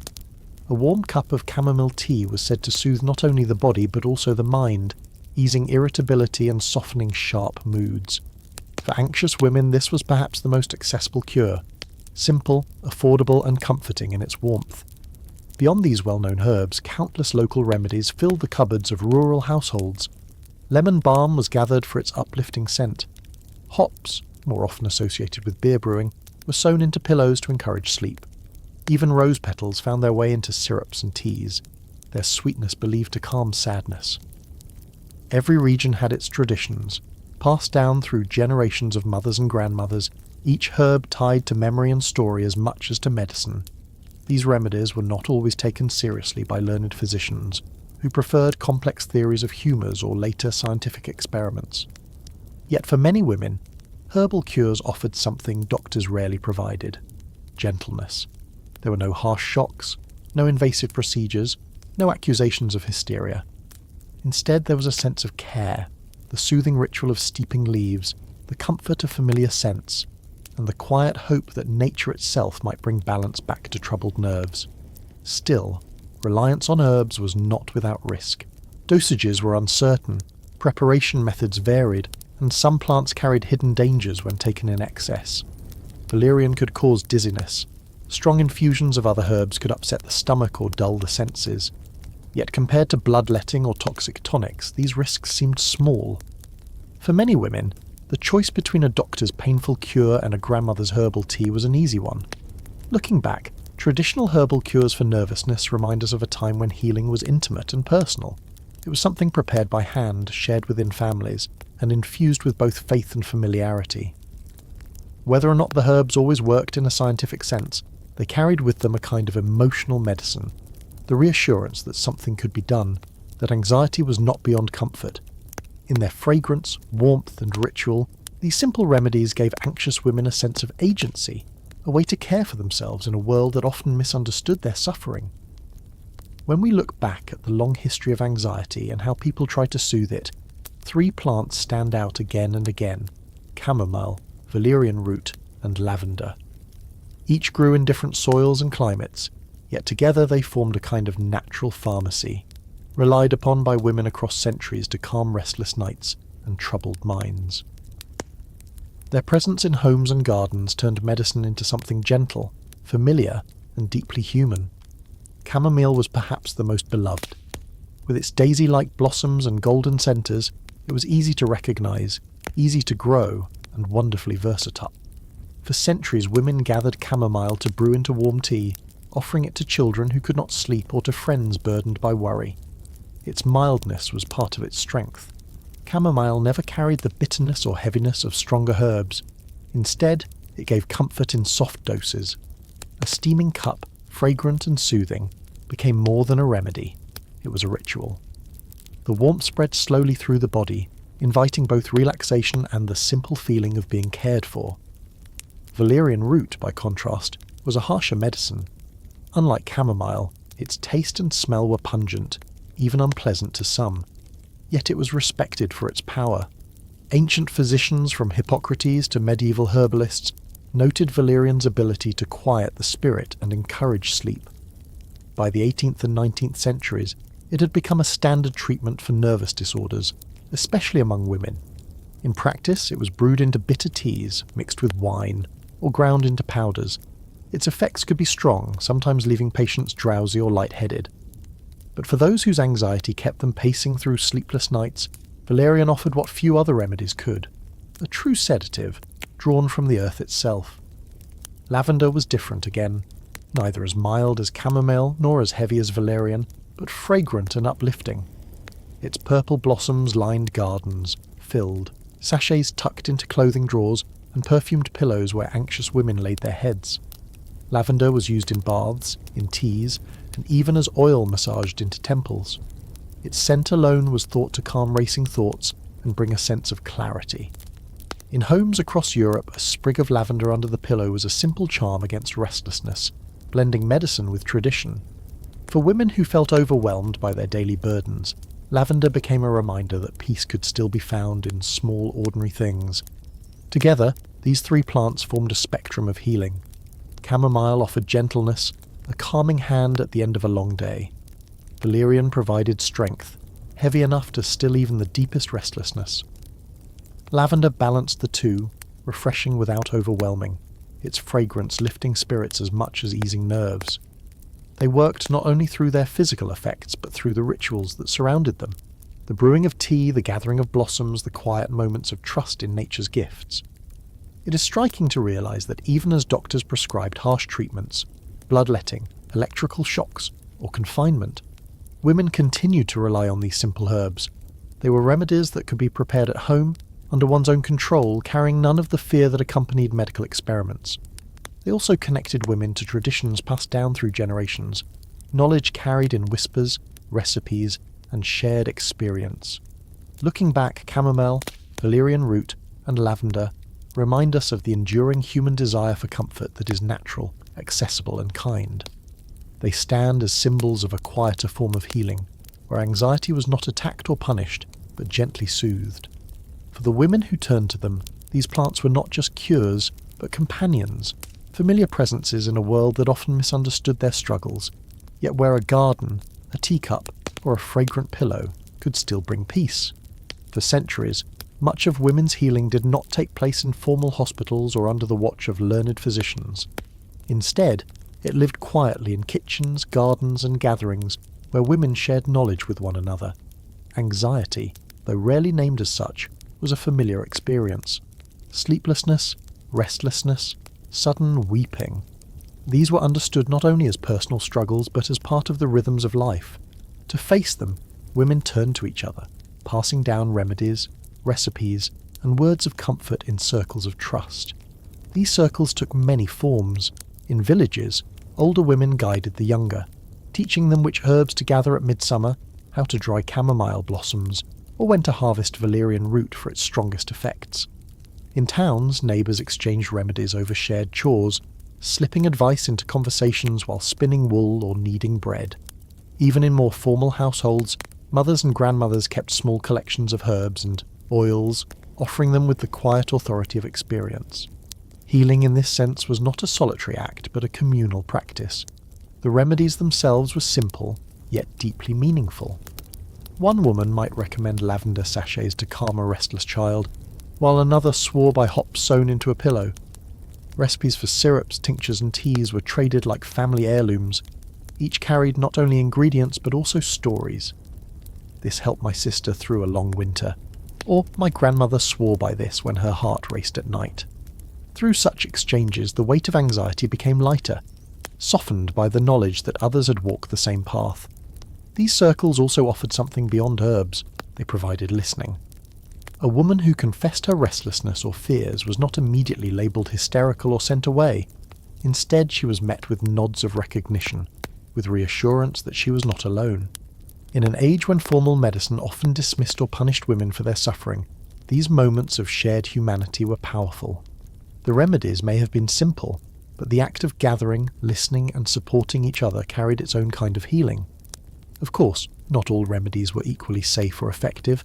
Some recipes relied on heavy doses of alcohol, while others mixed herbs in ways that dulled rather than calmed.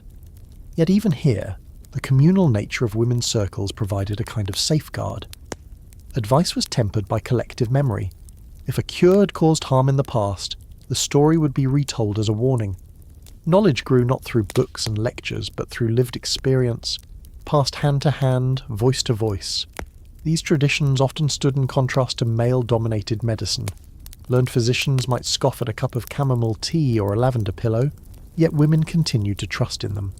Their value was not only in their effectiveness, but in the agency they gave. A woman could brew her own tea, prepare her own syrup, or share her remedies with others.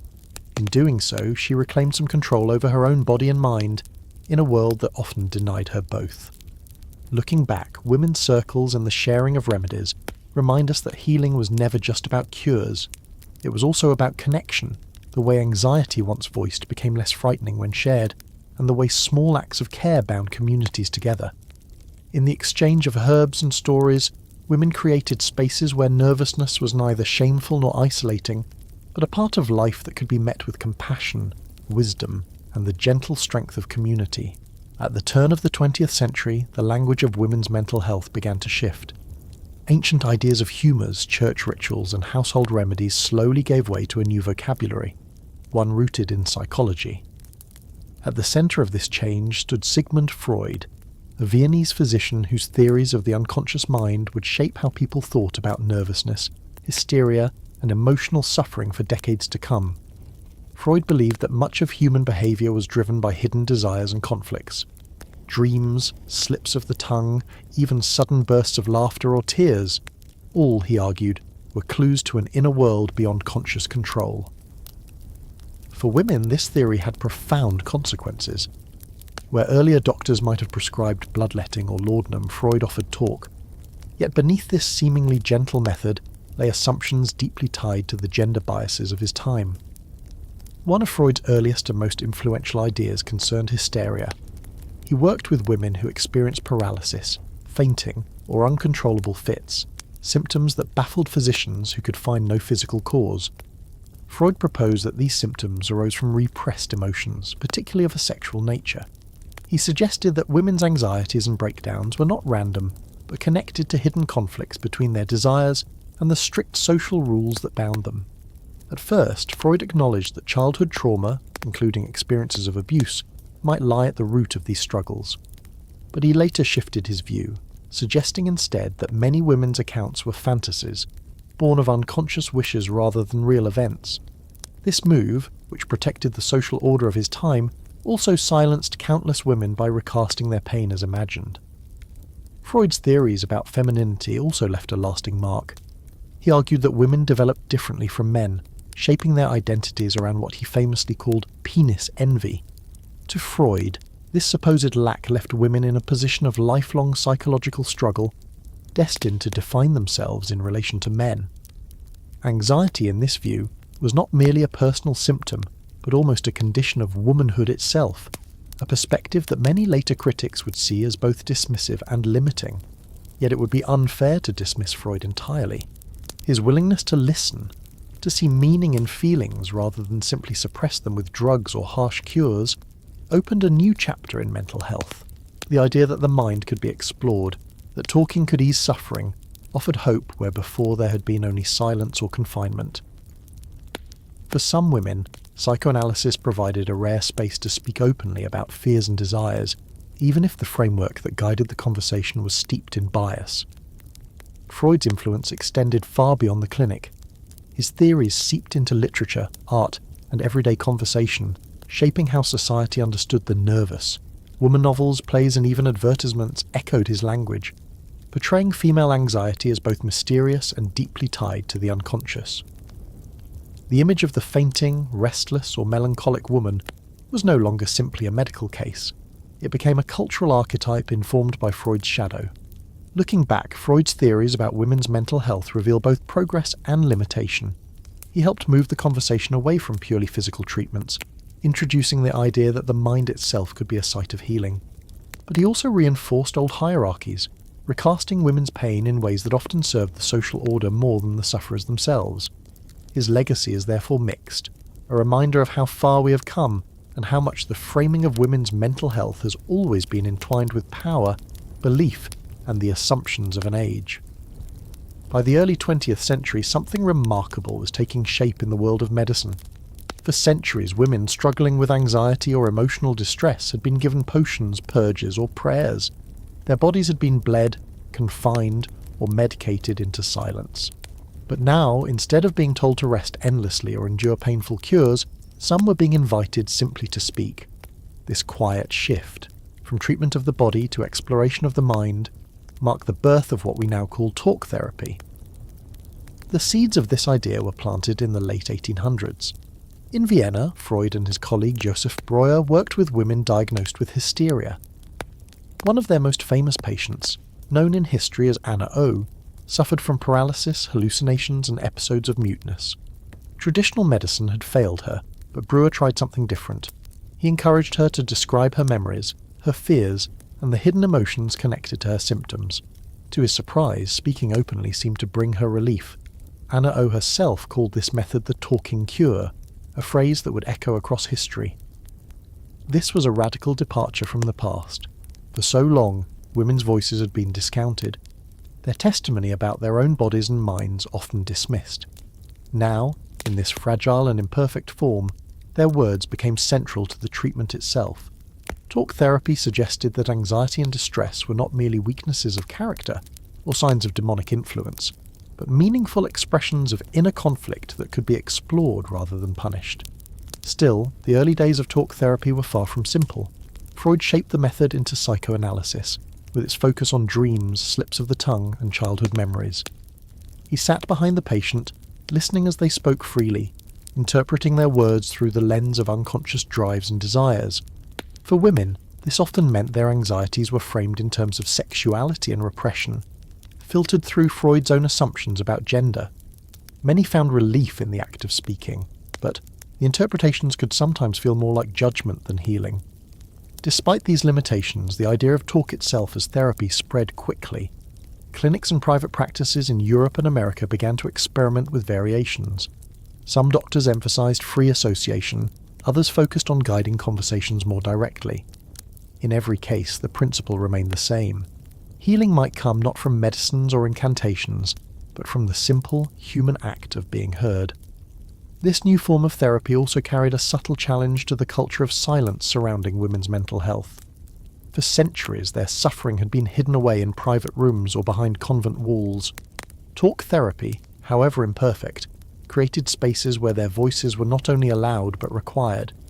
Even when filtered through the authority of the doctor, it marked a shift toward recognizing women's inner lives as worthy of attention. It is easy, looking back, to see the flaws, the gendered assumptions, the narrow focus on middle and upper-class patients who could afford such care. But it is also worth remembering the courage of those early women who spoke, often for the first time, about their fears, desires, and grief. Their words helped shape a method that would eventually evolve beyond Freud, beyond his theories, and into modern psychotherapy.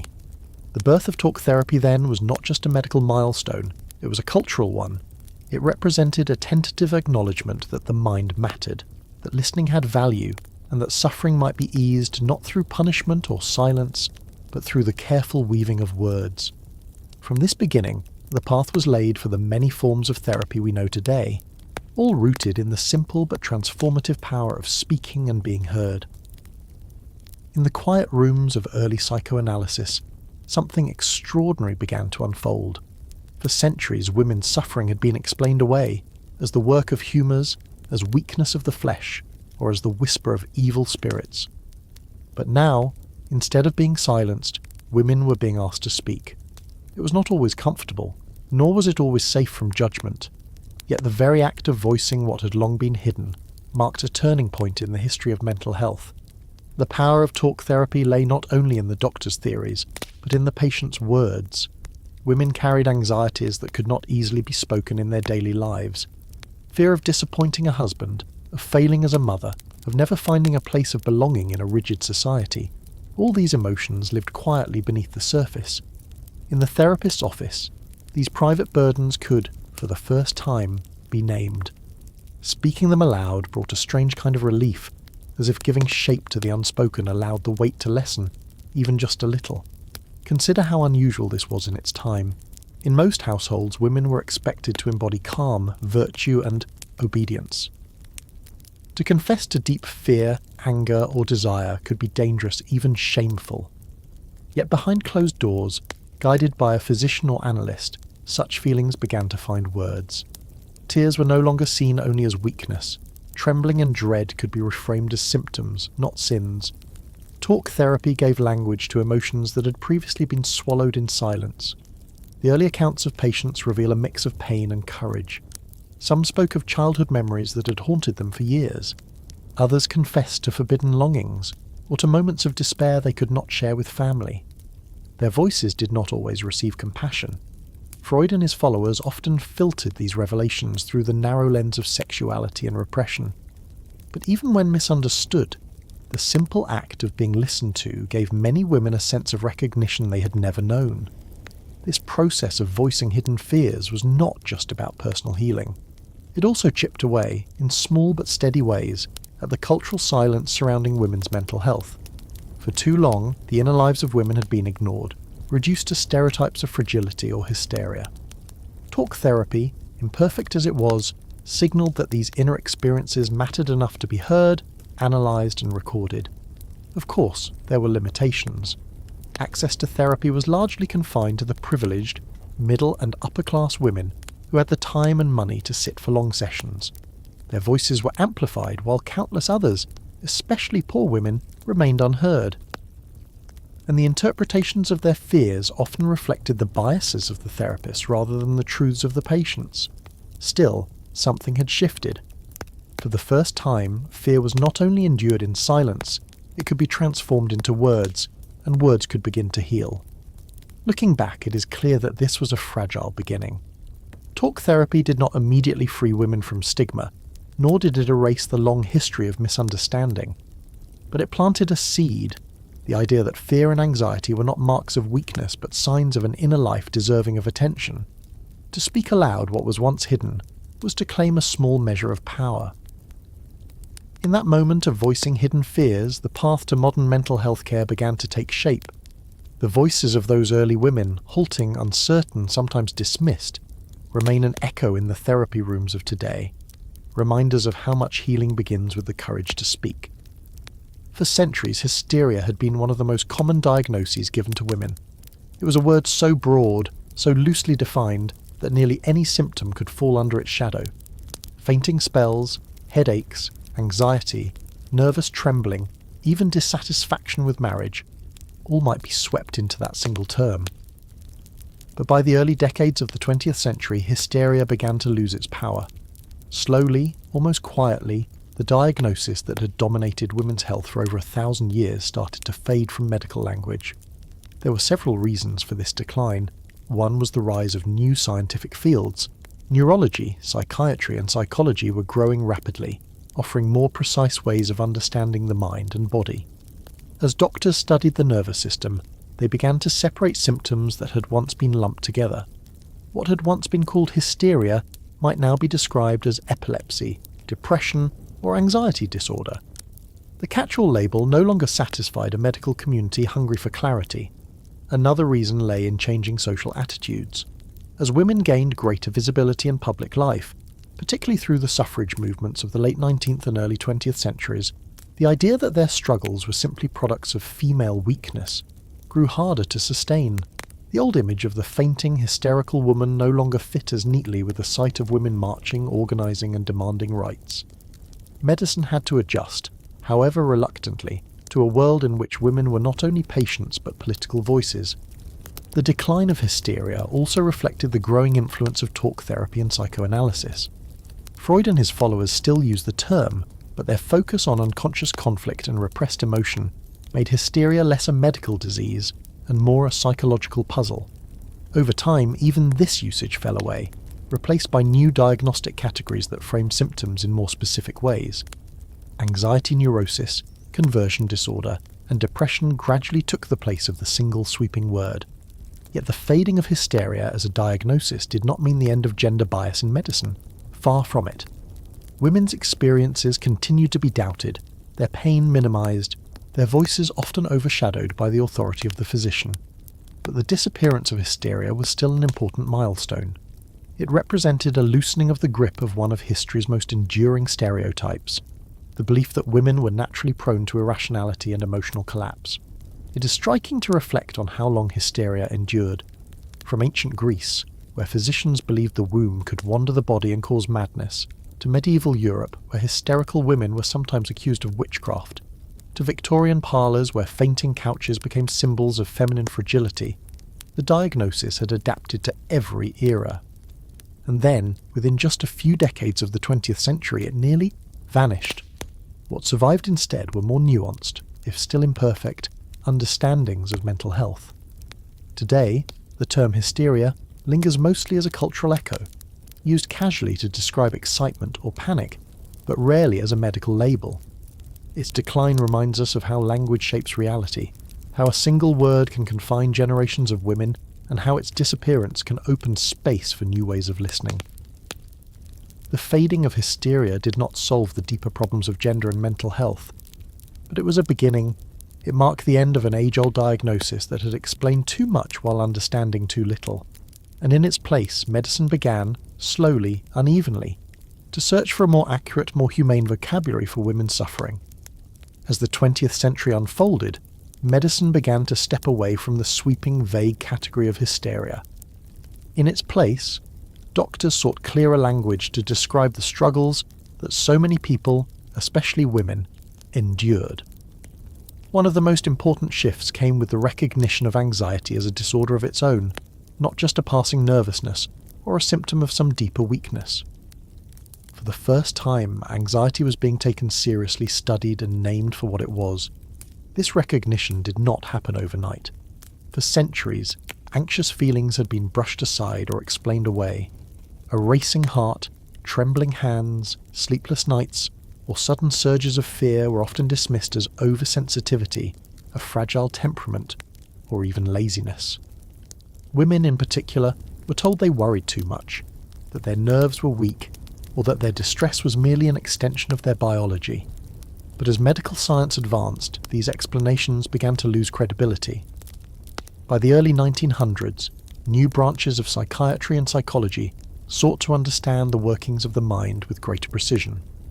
Terms like neurasthenia and nervous breakdown appeared, describing people overwhelmed by stress, fatigue, or dread. Though still imprecise, these labels reflected an emerging awareness.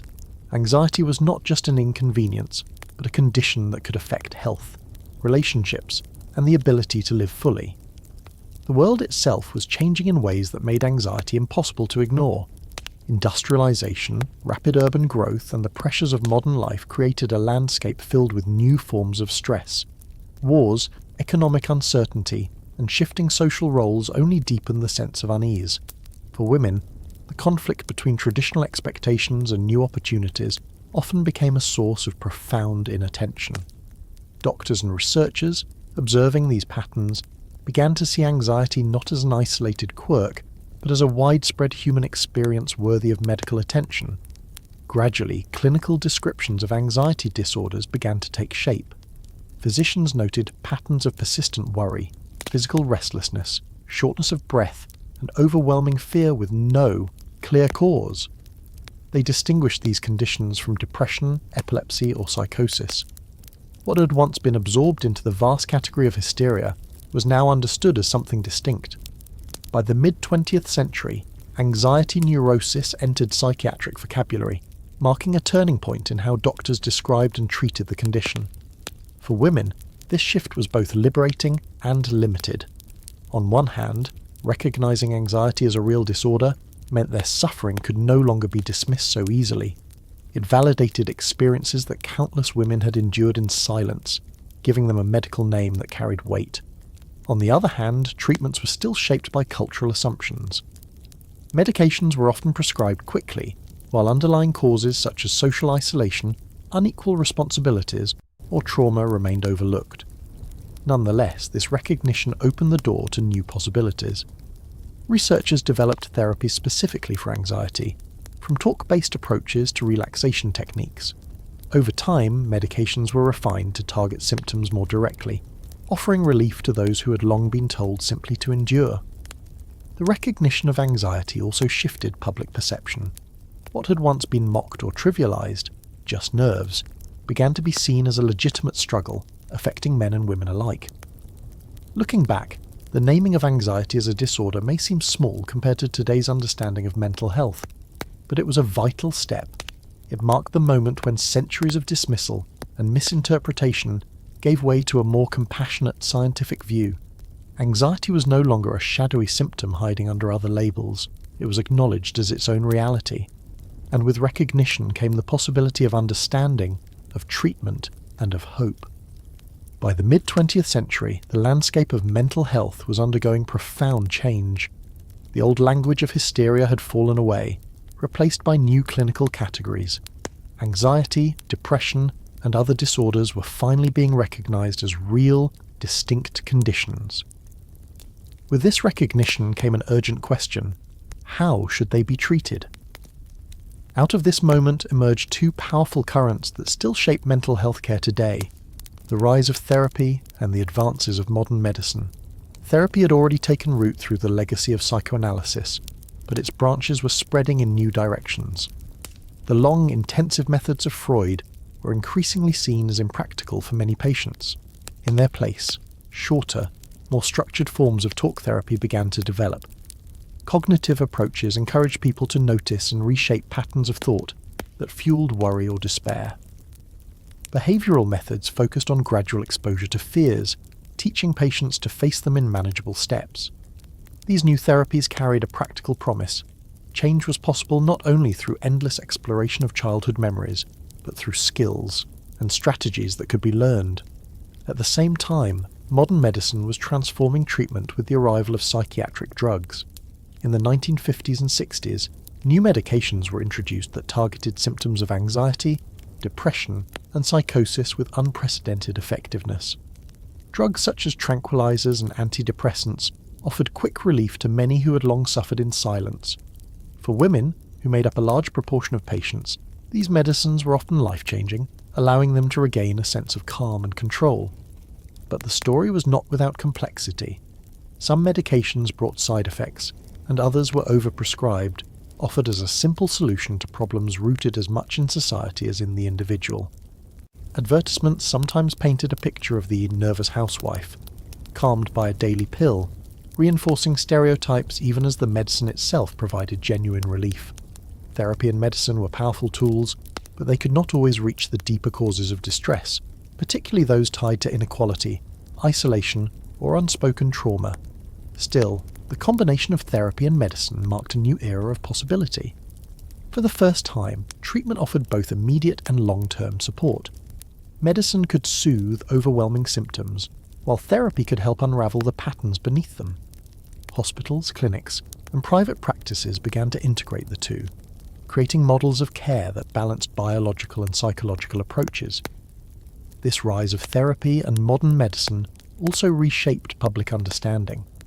Mental illness was no longer seen solely as a weakness or moral failing. Increasingly, it was recognized as a health condition that could be treated like any other.